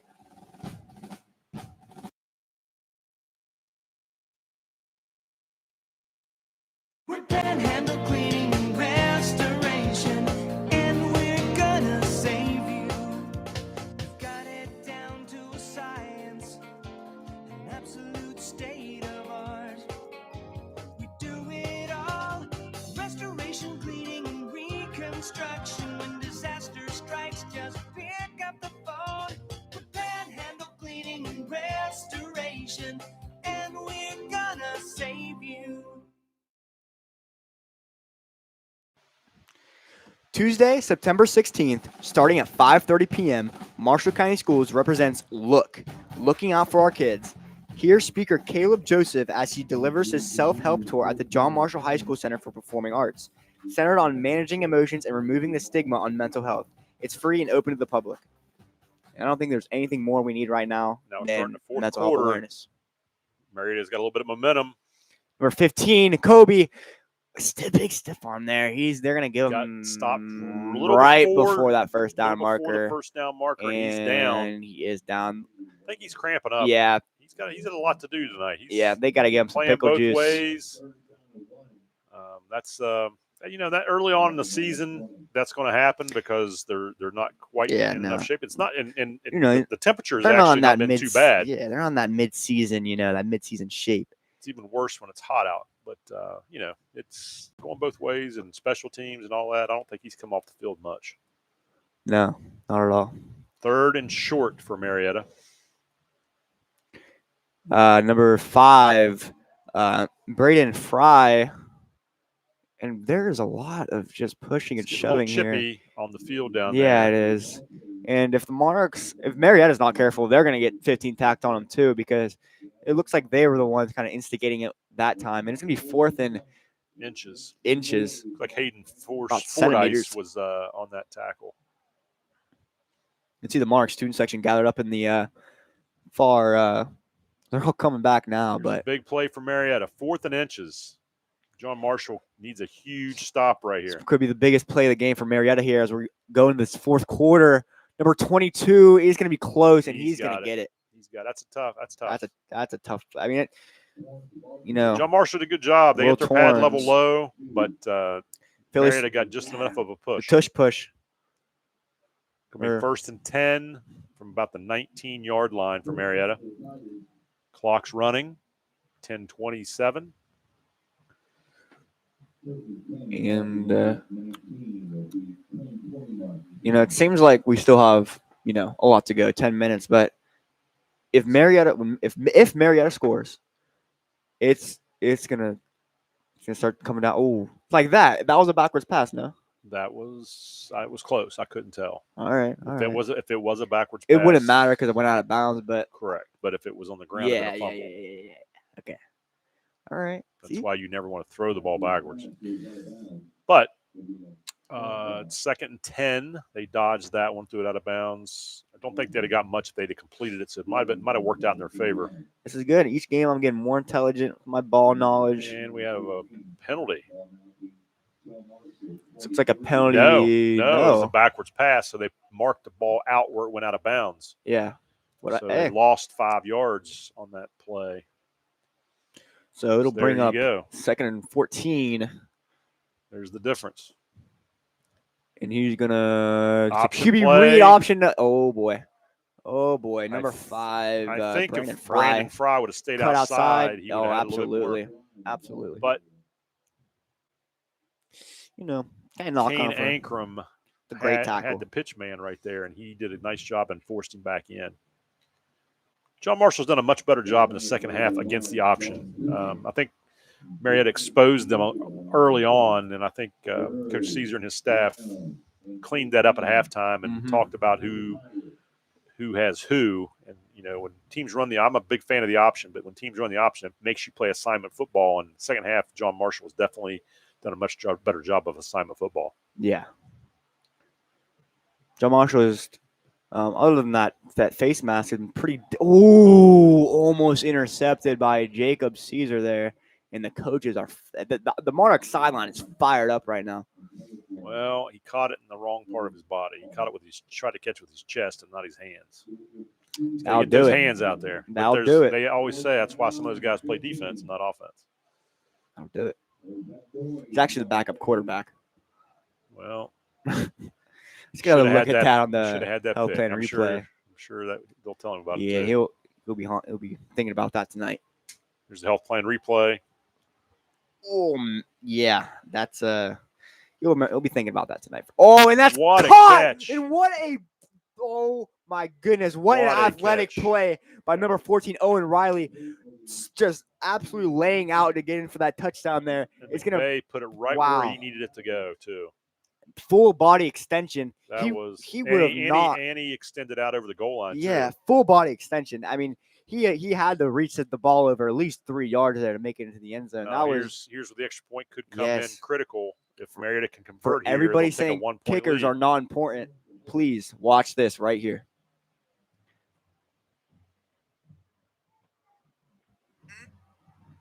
And just like that, Marietta leads. So everybody's saying, "Oh, kickers! Oh, they're not that important. All they do is kick. Oh, they don't gotta do anything." Well, they're kind of like linemen. If you don't notice them and they do their job, then if they make a mistake, everybody exactly. sees it. Now Valley 13, Tigers Valley 38 in the third quarter, Meadowbrook 14 and Barnesville 39 in the third quarter, Union Local 13, Wheeling Central Maroon Knights 17 in the third quarter. Blair 20, Monroe Central 7 in the third quarter. Brownsville 0, St. Clairsville up by 28 at half. Indian Creek 23 and East Liverpool 0 in the third quarter. Indian Valley 30, Steubenville 0. Final, Steubenville Big Red getting beat by 30. Crooksville 21, Buckeye Trail 6 in the third quarter. Bridgeport 7, Shenandoah 14, Malvern 6, Martins Ferry 35 in the first quarter. Buckeye Local 12, River 13 in the third quarter. Shadyside 29 and Southern 22 in the fourth quarter. I have never seen Big Red get shut out. They must be playing a pretty nuts. Good team tonight. I mean, Big Red, you hear Big Red, and it's like, oh, man, Big Red. Marietta squib kick. it's going to go out of bounds. Out of bounds. So they're going to get up at the 35, Should 40? be the 35-yard line. John Marshall will get decent field position to start off, down by 1 with 9 minutes to go. There's plenty of time left for John Marshall. Plenty. They don't have to do anything different. They can still can drive this ball feed the rock to Cooper. But let's see if Marietta can shut down Cooper, which they haven't really been able to do all night. Except for that second quarter. We'll see if Coach Caesar looks to run some time off the clock as he goes down the field, or if he gets a little goes a little quicker. I wouldn't be surprised if they don't see a heavy dose of Cooper right here and just run the clock and then try to score down. Yeah, and right run at the the clock end. down. Yeah. But he's also capable of big plays. He's had some big plays tonight too. What you have to be worried about is running the clock all the way down and not capitalizing. But that's the biggest thing. If we get in the field goal range, set your Reed Hamrick up for a game-winning field goal. That's Dalton Cooper, and they were ready for it that time. The host of Tigers there for Cooper on that one. Yeah. He's going to lose about a yard. That's an unusual play for tonight. It's one of the few plays he's lost yardage. You don't get to say that very often, Dalton Cooper losing yards, but looks like Marietta is kind of Marietta's geared up. They're expecting that Dalton Cooper run. Yeah, they know what's coming. So Monarchs, Kane Knapp will be under center. He's got 2 receivers to his left, and he will motion one over. It's Kane Martin, and snap it. We'll toss it to Dalton Cooper, and he is going to find a bit of a hole and get good yardage there. He kind of gets flipped on his head. About 5 yards. I'd say 6 or 7 yards. Bring up third and about, looks like third and about 6 where they spot it. Yeah. Pile driver, that's what they call it, I think. That was good. I don't know if that's football legal, but pile driver, like it. Marietta needs to come up with a big stop for them, and John Marshall needs to get a first down to keep this game within reach. And you don't want to give Marietta the ball back. Under center, we'll give it to Dalton Cooper, and it is going to be smothered at the line of scrimmage, and he's going to bring up 4th down. This is a big 4th down for John Marshall with just under 7 minutes and 30 seconds left to go in this 4th quarter. This is when it starts to get. Looks like they're going to go for it. Yeah, this is when it starts to get a little risky for. It's a lot of time left, but they're going to go for it. It's a big 4th down play. This is a huge for John 4th down. If they don't get this sets Marietta up right in their own right in Monarch territory, and the Monarchs are going to set up trips on the right. And looks like Hayden Knapp is in a shotgun formation here. He'll get ready to. Looks like a bit of a confusion there. It's like 5 seconds left on the play clock. They better get it going. Hayden Knapp is going to look for a pass, rolling out to his right. Somebody open way down the middle. And it is going to be dropped by number 11, Tyler Clemens. That was a hard, Jason hard White catch wide there. open down the field. And Yeah. But he was scrambling, but he broke free in the middle and just couldn't Jason find was down there just home free. So that brings up first down for Marietta. Now John Marshall's got to get a stop here. Yeah. They've got to get one quick. They can't let Marietta run down the clock. And because and especially with John Marshall having 2 timeouts left to go. I apologize. It's Marietta has all 3. All 3, yeah. So 2. That first timeout in the beginning of the second half might cost John Marshall. Just those little mistakes can go a long way. So Marietta is obviously going to run this ball. They're going to try to take this clock down as much as they can. They don't get much on that one. Looks like ball carrier was number 15, Kobe Alexander. And the Monarchs are not going to do their timeouts yet. They're going to plenty of time. Mason Markinich was on the stop for John Marshall.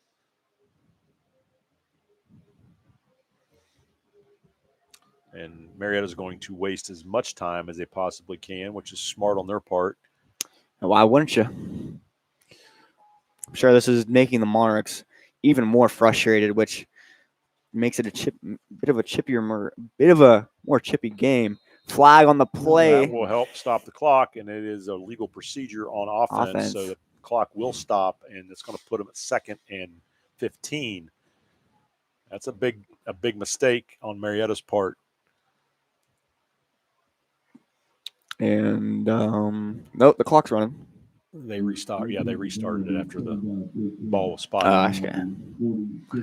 So Marietta will take it under 6 minutes here, and I feel like they actually took more time off the clock having that legal procedure. They would have not gone under 6 minutes if they would have taken that play. So it's a QB read, and he's gone. He's gone. No, he's not gone, but he was gone for a second down. there. I mean, he got up almost to the 20-yard line So there. that Number 7. dive option. He stayed in bounds too. That QB read has been killer for the Monarchs recently. Just gonna look at that on the health plan replay here. What just a great run been by a big play for them tonight. Yeah, and he's a talented runner. Lamar Jackson, pretty quick. I like it. White lightning. And you have Torrens out there blocking for him. Like, he's done it all tonight. Block, tackle, run. Kicker, punter, safety, quarterback. I mean, you name it. Done a lot of stuff. Now we got a timeout, Marietta, with 5:10 to go. 21 Marietta and 20 John Marshall.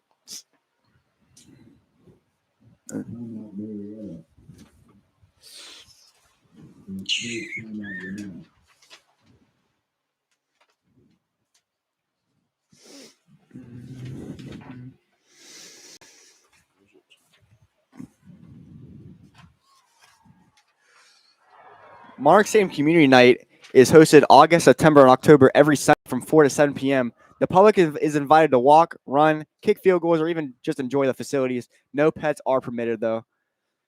Keep that in mind. Every Sunday. It's a good evening. Yeah, stay in shade. Enjoy the stadium. Enjoy the field. Enjoy the taxpayers that put money into the stadium. They should come out and enjoy it. Absolutely.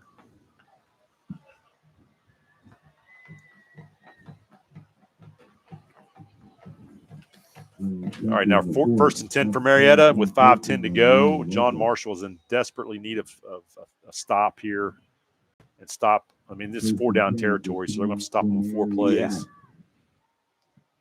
Yeah. And it is best case scenario. They might get the ball back with about 2 minutes to go, and 2 or 3. They may have to burn a couple timeouts before they want to. Yeah, I would say Marietta is going to.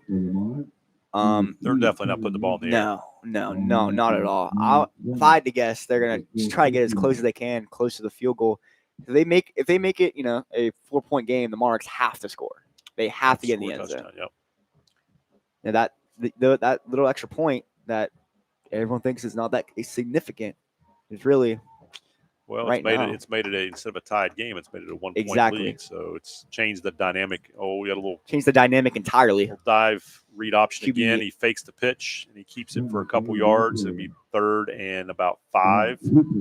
Clock is still running. Still haven't used any timeouts yet. Counting. He's probably going to hold off until if he sees he get a first down or not. They're going to take it under 4 minutes here. So just under 4 minutes to go in this fourth quarter. Marietta doing everything they can to just stall, and they're going to use all that play clock. Every time. Yeah, play the game. They better snap it. No, they didn't get. They it didn't off. get off, but the refs. They didn't call it. They didn't call it. They got got a little extra second there, and it'll bring up 4th and 5. We'll see what they plan to do here. I don't know if they bring. If I were Marietta, I'd bring out the kicker, but he might not have a leg. 4th and 5. Is it 4-down territory? I just don't. I just don't think so. They must not feel good about him making it from, what is it? Looks like it would be a 38? 38? Yeah, 38-yard field goal. 38-yard field goal. Look at that. I just eyeballed that. Look at that. Oh, my goodness. Now they're going to take the clock down. They're going to call timeout. They're going to talk it over. So John Marshall will come out of the timeout on defense with 3 minutes to go. We'll see what Marietta has planned after this timeout after this break. I'm thankful I survived this crash, but I'm scared I may never get my life back.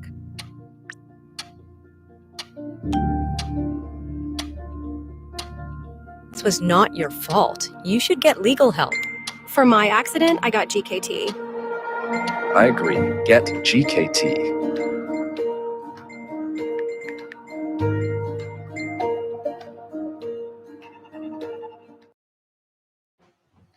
Welcome back. The new Marshall County Schools app is now available in the iOS App Store or the Android Play Store. It's everything Marshall County Schools in your pocket.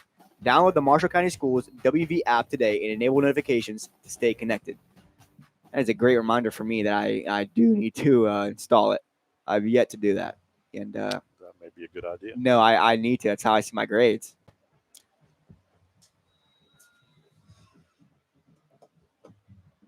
Hopefully I didn't get any points docked tonight. Whew. Marietta 4th down and 5. This is a big play for John Marshall. They have to get a stop here. McVeigh, that lefty. Listen, I got to shout out my lefties here again because I'm a lefty. I don't throw lefty, but I'm left-handed, so we're counting it. Oh, and they're not going to get that first down. Carry, but did not get it. So John Marshall's going to get the ball back with 2:57 to go, down by 1 and 2 timeouts left. Very possible. More than very possible. There's a lot of time left, but they're going to have to get some plays and some chunk yardage because they're not a big play pass team. No. They've made some big plays in the running game. Yeah, they're a very gritty running, old school playbook style. I like it, little simple. This has been a heck of a game tonight. Oh, the first high school game this year to open up the season for John Marshall, second for Marietta. I believe this was the opener for West Virginia high schools as well. I know Ohio has had one already. And Diggy Knapp is going to run up the field. He's got space to go. And he's going to get out of bounds. It's a big play for John Marshall on first down. He did a great job. What a good play by Diggy Knapp just to find some space. It was just like he was just Marietta just couldn't wrap him up down the sideline. They had a lot of hands on him, but they were trying to hand tackle him and arm tackle him. Yeah, trying to go for that ball instead of the guy. He was a little bit of elusive there. Oh yeah, did a good job of getting out of bounds. I was worried he wasn't going to get out of bounds. First and 10 with 2:46 to go. Plenty of time. Trips to the left. We'll see how K. Knapp and this Monarchs offense will get things rolling here. He's going to drop back to pass, looking for a pass. Wheel route on out left, and he's got a man open. It's intercepted by number 14, Owen Riley. That was not what John Marshall needed right there. That was not an errant throw to the inside, and the safety came over top and made him pay for it. I'm going to give the props to the Marietta players here. All of their scores and turnovers have been very athletic. Let's get a look at that. Just great interception brought to you by the Health Plan replay here. Another full extension. He just left that ball inside, and the safety came over top. I mean, he had him, and it was just a late throw. Kane Martin. Now John Marshall's going to have to burn their 2 timeouts. Yeah. Hope that they can get a 3 and out and decent field position. And this is when John Marshall would love to have that 2-minute warning. Yeah, but unfortunately they don't. Yeah. Hey.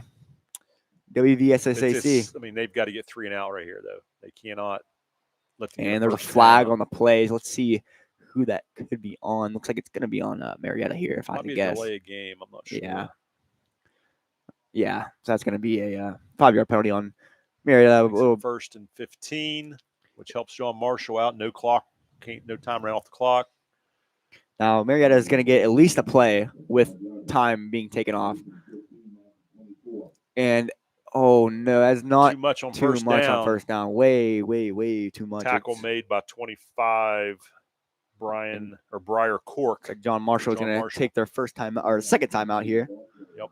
First of 2. They're going to take another one. They're going to run it. They're going to take another one. They might, if they get see that second down, third down, they might get the ball back possibly with about a minute and 20 left. Depending on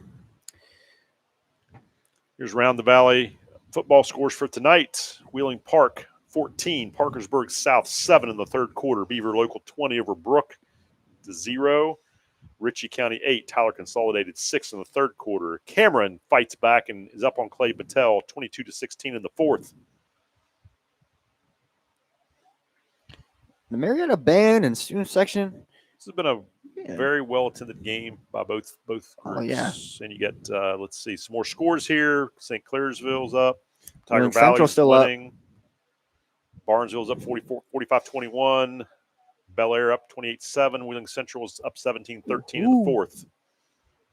Always got to cheer for my guys down at Wheeling Central. Now we're back to action here with Marietta taking over second and about 5. And it's another run play. Number 15, Kobe. And will 20, Dalton and Cooper they're comes gonna up with a big take their play. last time out.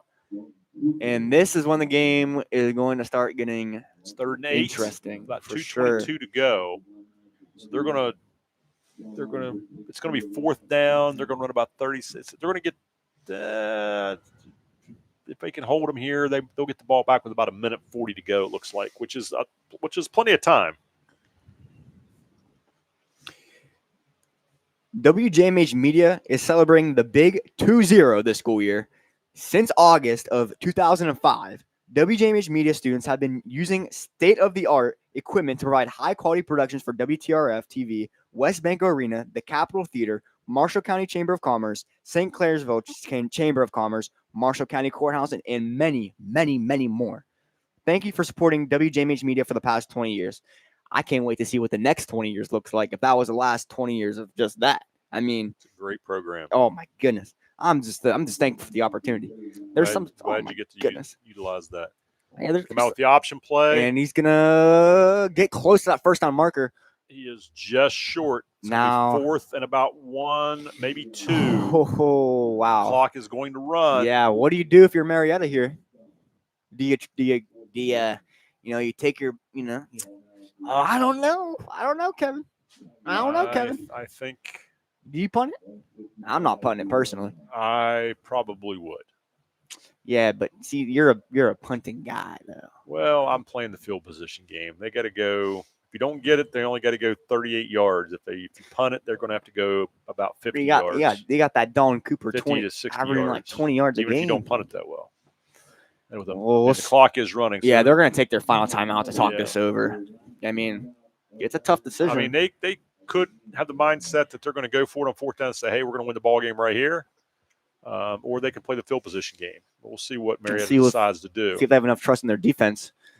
Again, we got a new head coach over there on Marietta sideline, and we'll see what his philosophy is going to be. As always, WJMH Media will present a live broadcast of all John Marshall home football games this season on our YouTube channel. And again, this year, we are excited to partner with WTRF, so you can also watch these games on My Ohio Valley. Tonight's game is the first of 5 and will return September 12th as the Monarchs host Bel Air. October 17th for the homecoming game versus Brooke. October 31st when Point Pleasant meets Moundsville. And senior night versus rival Wheeling Park on November 7th. Homecoming game. I didn't mention that one earlier. That one's obviously going to be very exciting. The day before homecoming. Yeah, it'll be a big game. Oh yeah, Brooke. I haven't been at the 3 years I've been at JM. I'm a senior, obviously, but I've only been here 3 years. I've never seen them beat Brooke. Well, maybe this is the year. This is the year, actually. There's no maybe about it. You know what, Ann Park. Run the gauntlet. All right, here's the ball game, as they say. Yeah. Game's on the line. He's in a shotgun formation, too. I wonder if he's going to try to draw him off sides here. He might quick kick it. I'm thinking he's going to draw him off sides. Yeah, there it is. There's a flag here. And that's going to be on Marietta. Yep. It's against Marietta. It's going to push them back. Now they're definitely punting the ball. I thought they were going to do a hard count. They might have. That was not a bad call, Quinn. I think they might have tried to do that, and they could because they had no more timeouts, but they could have just hard counted it and then got that easy 5. Yeah. I was coaching. We called that no play. Hey, I know my stuff now. I'm telling you, Madden, teach me a lot. There you go. Now we got a punting situation, and it's all going to depend on what kind of return we get. Xavier Wells is deep on that right hash. If you're the punter, you got to punt it left, and he's going to punt it right. It's going to go out of bounds. Smart from Meredith's part, punting out of bounds. There's no return. No. So John Marshall's going to take over on their own 35-yard line with a minute 30 to go. 21-20. It really doesn't get closer than this. 1 point ball game. Minute 30 to go. Monarchs in their own territory. This has the perfect storyline to be a great ending We'll here. see if John Marshall can overcome that last interception. They got a big stop. They did what they needed to do to get the ball back. Marietta played conservative, which they should have. And now John Marshall's got to make something happen here with a minute 30 to go. And Kane Knapp is in shotgun. Probably expecting a pass here. Don't want to take too much time off the clock. It is a pitch to Dalton Cooper. And Marietta's going to get out of bounds. And get out of bounds. We'll get out of bounds. He and does. We'll get about a gain of about, looks like 8. Kobe Alexander on the stop for the Tigers. Only about 8 seconds taken off there. So great. Yeah, crucial clock management here on this Absolutely. drive. You've got to, with no timeouts left. Another look at that. Brought to you by the Health Plan replay here. Dalton Cooper just kind of evading some defenders here, making a couple miss, making one dive. A little pitch there. Look at number 56. Whoa. You see this? Whoa. See, you just got to look at that, man. So inspirational. Okay, Knapp is going to play that read. Yep, there's that option. Kind of playing the little Marietta game. First down, he's not out of bounds, so the clock's going to keep running. Well, it's going to stop at me. It's going to stop it for a second. For a first down. As soon as they place this ball down, it's going to go. They've got to get ready. Yeah, and they're ready. The ball. And the clock is rolling. Now it is. Sorry about that. I'm sure Coach Caesar has practiced this situation in practice. And yeah. Probably has several plays. Landon Snyder, a little 2-minute drill, not out of bounds. He's out of bounds. He calls him out. That was close, but he called him out. Ruled him out. Thank goodness I wasn't the referee there. He gave him a first down. Yeah, first down, John Marshall. A minute 2 to go. John Marshall just got a minute left, and it doesn't get more nerve-wracking than this. Marietta's got to stop the bleeding here on this drive if they want to win this game. Everyone here. John Marshall has a little bit of momentum going. Oh, They got to do something before the clock runs out on them. Last time they had this momentum, it looks like, here we go. Okay, Knapp trying to find a pass here, rolling out to his right. Looks like he's going to try to go for the run and will step out of bounds. Very smart on his part. Got out of bounds. Got what he could. 55 under a minute. It's going to be about 4 yards to go. 5 seconds left to go here. This could be a Hallmark movie minute here if they win. How many Hallmark movies have you watched? I've seen probably more than you think I've seen. Well, you probably have. Your mother probably watched a bunch of them. Yeah. A lot of Christmas ones. That's exactly. I've seen Hallmark Christmas movies. All right. John Marshall's got trips to the left. Kane Knapp will roll out to the left, trying to find a receiver, dropping back to pass, throws it up, and just kind of throws it away there. Very lucky there was no defense. Yeah, I'm not going to lie. That might have been intentional grounding. The refs are not going to call it, though. Maybe there was a receiver. No, I'm not going to lie. There was no receiver in the area, but maybe the presence of a receiver was near. So we'll call it that. Well, it's 3rd and 3. Kane Knapp getting away with one there. Obviously, you're going to have 2 downs, but it's the clock that's the important thing right now. Yeah, it's JM versus the clock here. Kane Knapp will step back to pass, rolling out, and is caught. First down. Clock's Kane Martin. Continue to run after the ball spotted. That was a dangerous play over the middle, but he made it work.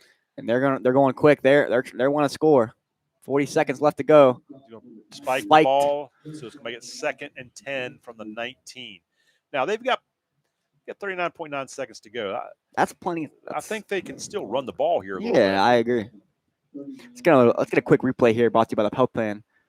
So that quick first down pass to Kane Martin, number 16. He put the ball right where he needed to put it, and it was in traffic too. That was a big play.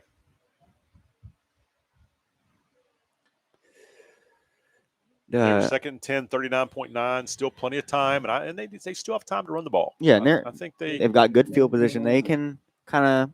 They get a hustle if they run it. Yeah, they can do what they can. They have the freedom to kind of do what they want. It's gonna be a QB draw, and that's gonna go nowhere. I think that he was looking to hand the ball off, and he didn't have anybody there to hand it to. So in the clock is running. They got third down and It is 14. third and 14. We'll see what they do here. You got to be careful now because obviously can't spike it. It's going to bring it to fourth down. So Kane Knapp has got to run a play here. He's going to drop back a pass, firing quick to number 1, Zeke Young, and we'll get – and looks like we'll – It's going to be – is that going to be third down? Fourth down? It's going to be fourth down. It's going to be fourth down and 8. Fourth down and 8. Oh, my goodness. I thought he was – I was looking at the marker, and I thought that was the first down marker, but it was the line of scrimmage marker. I mean, this is a big play here, fourth down. But if we do get a first down, it's ball game. Well, if we do get a first down, you've got time for about 3 plays. But they've got to get the first. No first down here. And Marietta is going to probably be playing back. They're going to kick the field goal. Wow. Oh boy. Okay. I was not even considering that. I wasn't either. Reed Hamrick to win the football game. Oh, they're offsides. It is up. It's good. He got it. It is good. John Marshall, 23. Marietta, 21.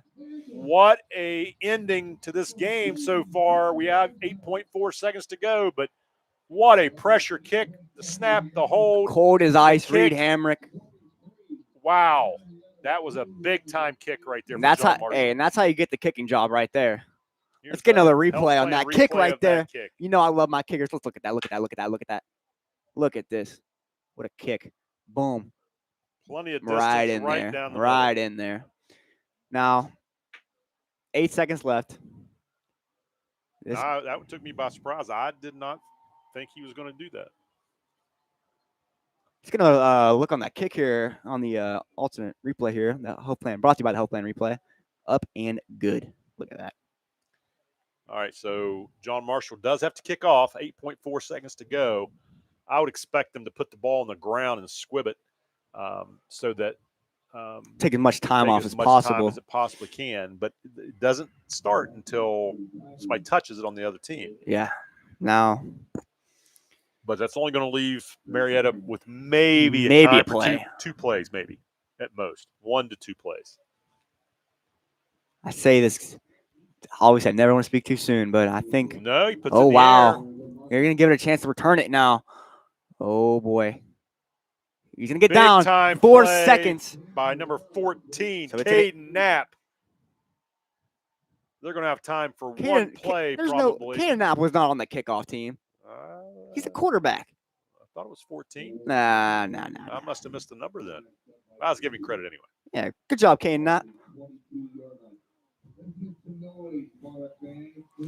Stadium and John Marshall is rumbling.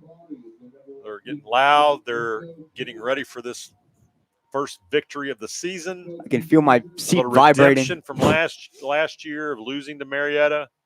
But what a game. This has been a great game plan. Yeah. Jay, I mean, when was the last time the Monarchs started off 1-0?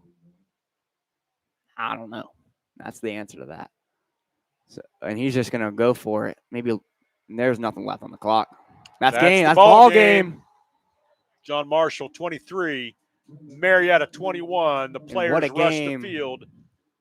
And if I had to pick a player of the game, I mean. It's got to be the kicker, right? Well. Dalton Cooper. Who am I kidding? Well, I'd say Dalton Cooper, but I think I'd have to give it to the kicker. I mean, although he did miss the extra point. But he did come back when it counted. So he redeemed himself and gives John Marshall their first victory of 2025 and a big win against Marietta, who's a very good football team. But Marietta falls to 0-2, not where they wanted to be. And then John Marshall will come back next week against Belair. Or no, that's their next home game is Belair. What a game. What a great way to start off the season.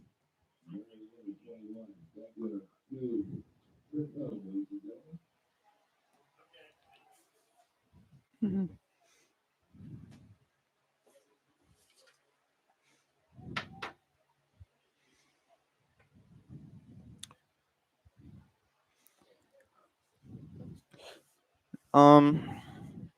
It's a great team win, honestly, for John Marshall. I mean, it started off strong. The first touchdown got him off to a great start. A couple turnovers there, a little rocky decisions. Well, I think both teams cleaned up a lot of Yeah, their in the penalties second in the half. second Oh, half. yeah. I think but I think John Marshall made the best in the most corrections in halftime and the adjustments that they needed to make to win the ball game. Now, Let's just hope John Marshall can keep this consistent. obviously, they probably didn't want it as close as it was, but it was a great win. It shows you what kind of character and what kind of heart. It's the first time that John Marshall has won a season opener since 2018. 2018. Now, just to give you a little of a time frame, COVID wasn't even a thing. That was 9 years ago. I don't even think I was in 5th grade. I'm a senior now. I was in 5th grade. I was at that point in time, I was going to go to Wheeling Park. That just tells you how long ago it was. Oh my goodness. Well, congratulations to Coach Caesar and the John Marshall football team. And Marietta needs to hold their heads up because they played a very good game. Fantastic as well. game. And just came down to the end, and John Marshall was able to make a very good kick, and pull out the win. Yep. And speaking of a win, JM soccer team tomorrow is going to play East Fairmont. We're hoping to get a great win tomorrow. That'll be a good game. Oh, come on now. That'll be a good game. We'll be traveling down there. Oh, it's going to be fun. And the Monarchs, and that will do it for the 2025 season opener with the John Marshall Monarchs coming out on top 23-21 over the Marietta Tigers. The Monarchs start the season strong in 1-0. Join us right back here live on WTRF's Mile High Valley and the WJMH Media YouTube channel on Friday, September 12th as we return when the Monarchs host Alaire. For everyone here at WJMH Media, thanks for watching and have a great, great night. You're watching a WJMH Media production. We're an entirely student-run broadcasting program based out of John Marshall High School, whose goal is to connect, entertain, and inform.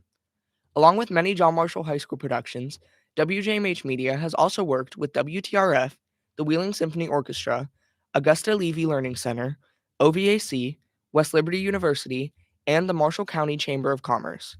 You can follow us on Facebook, X, and YouTube at WJMH Media.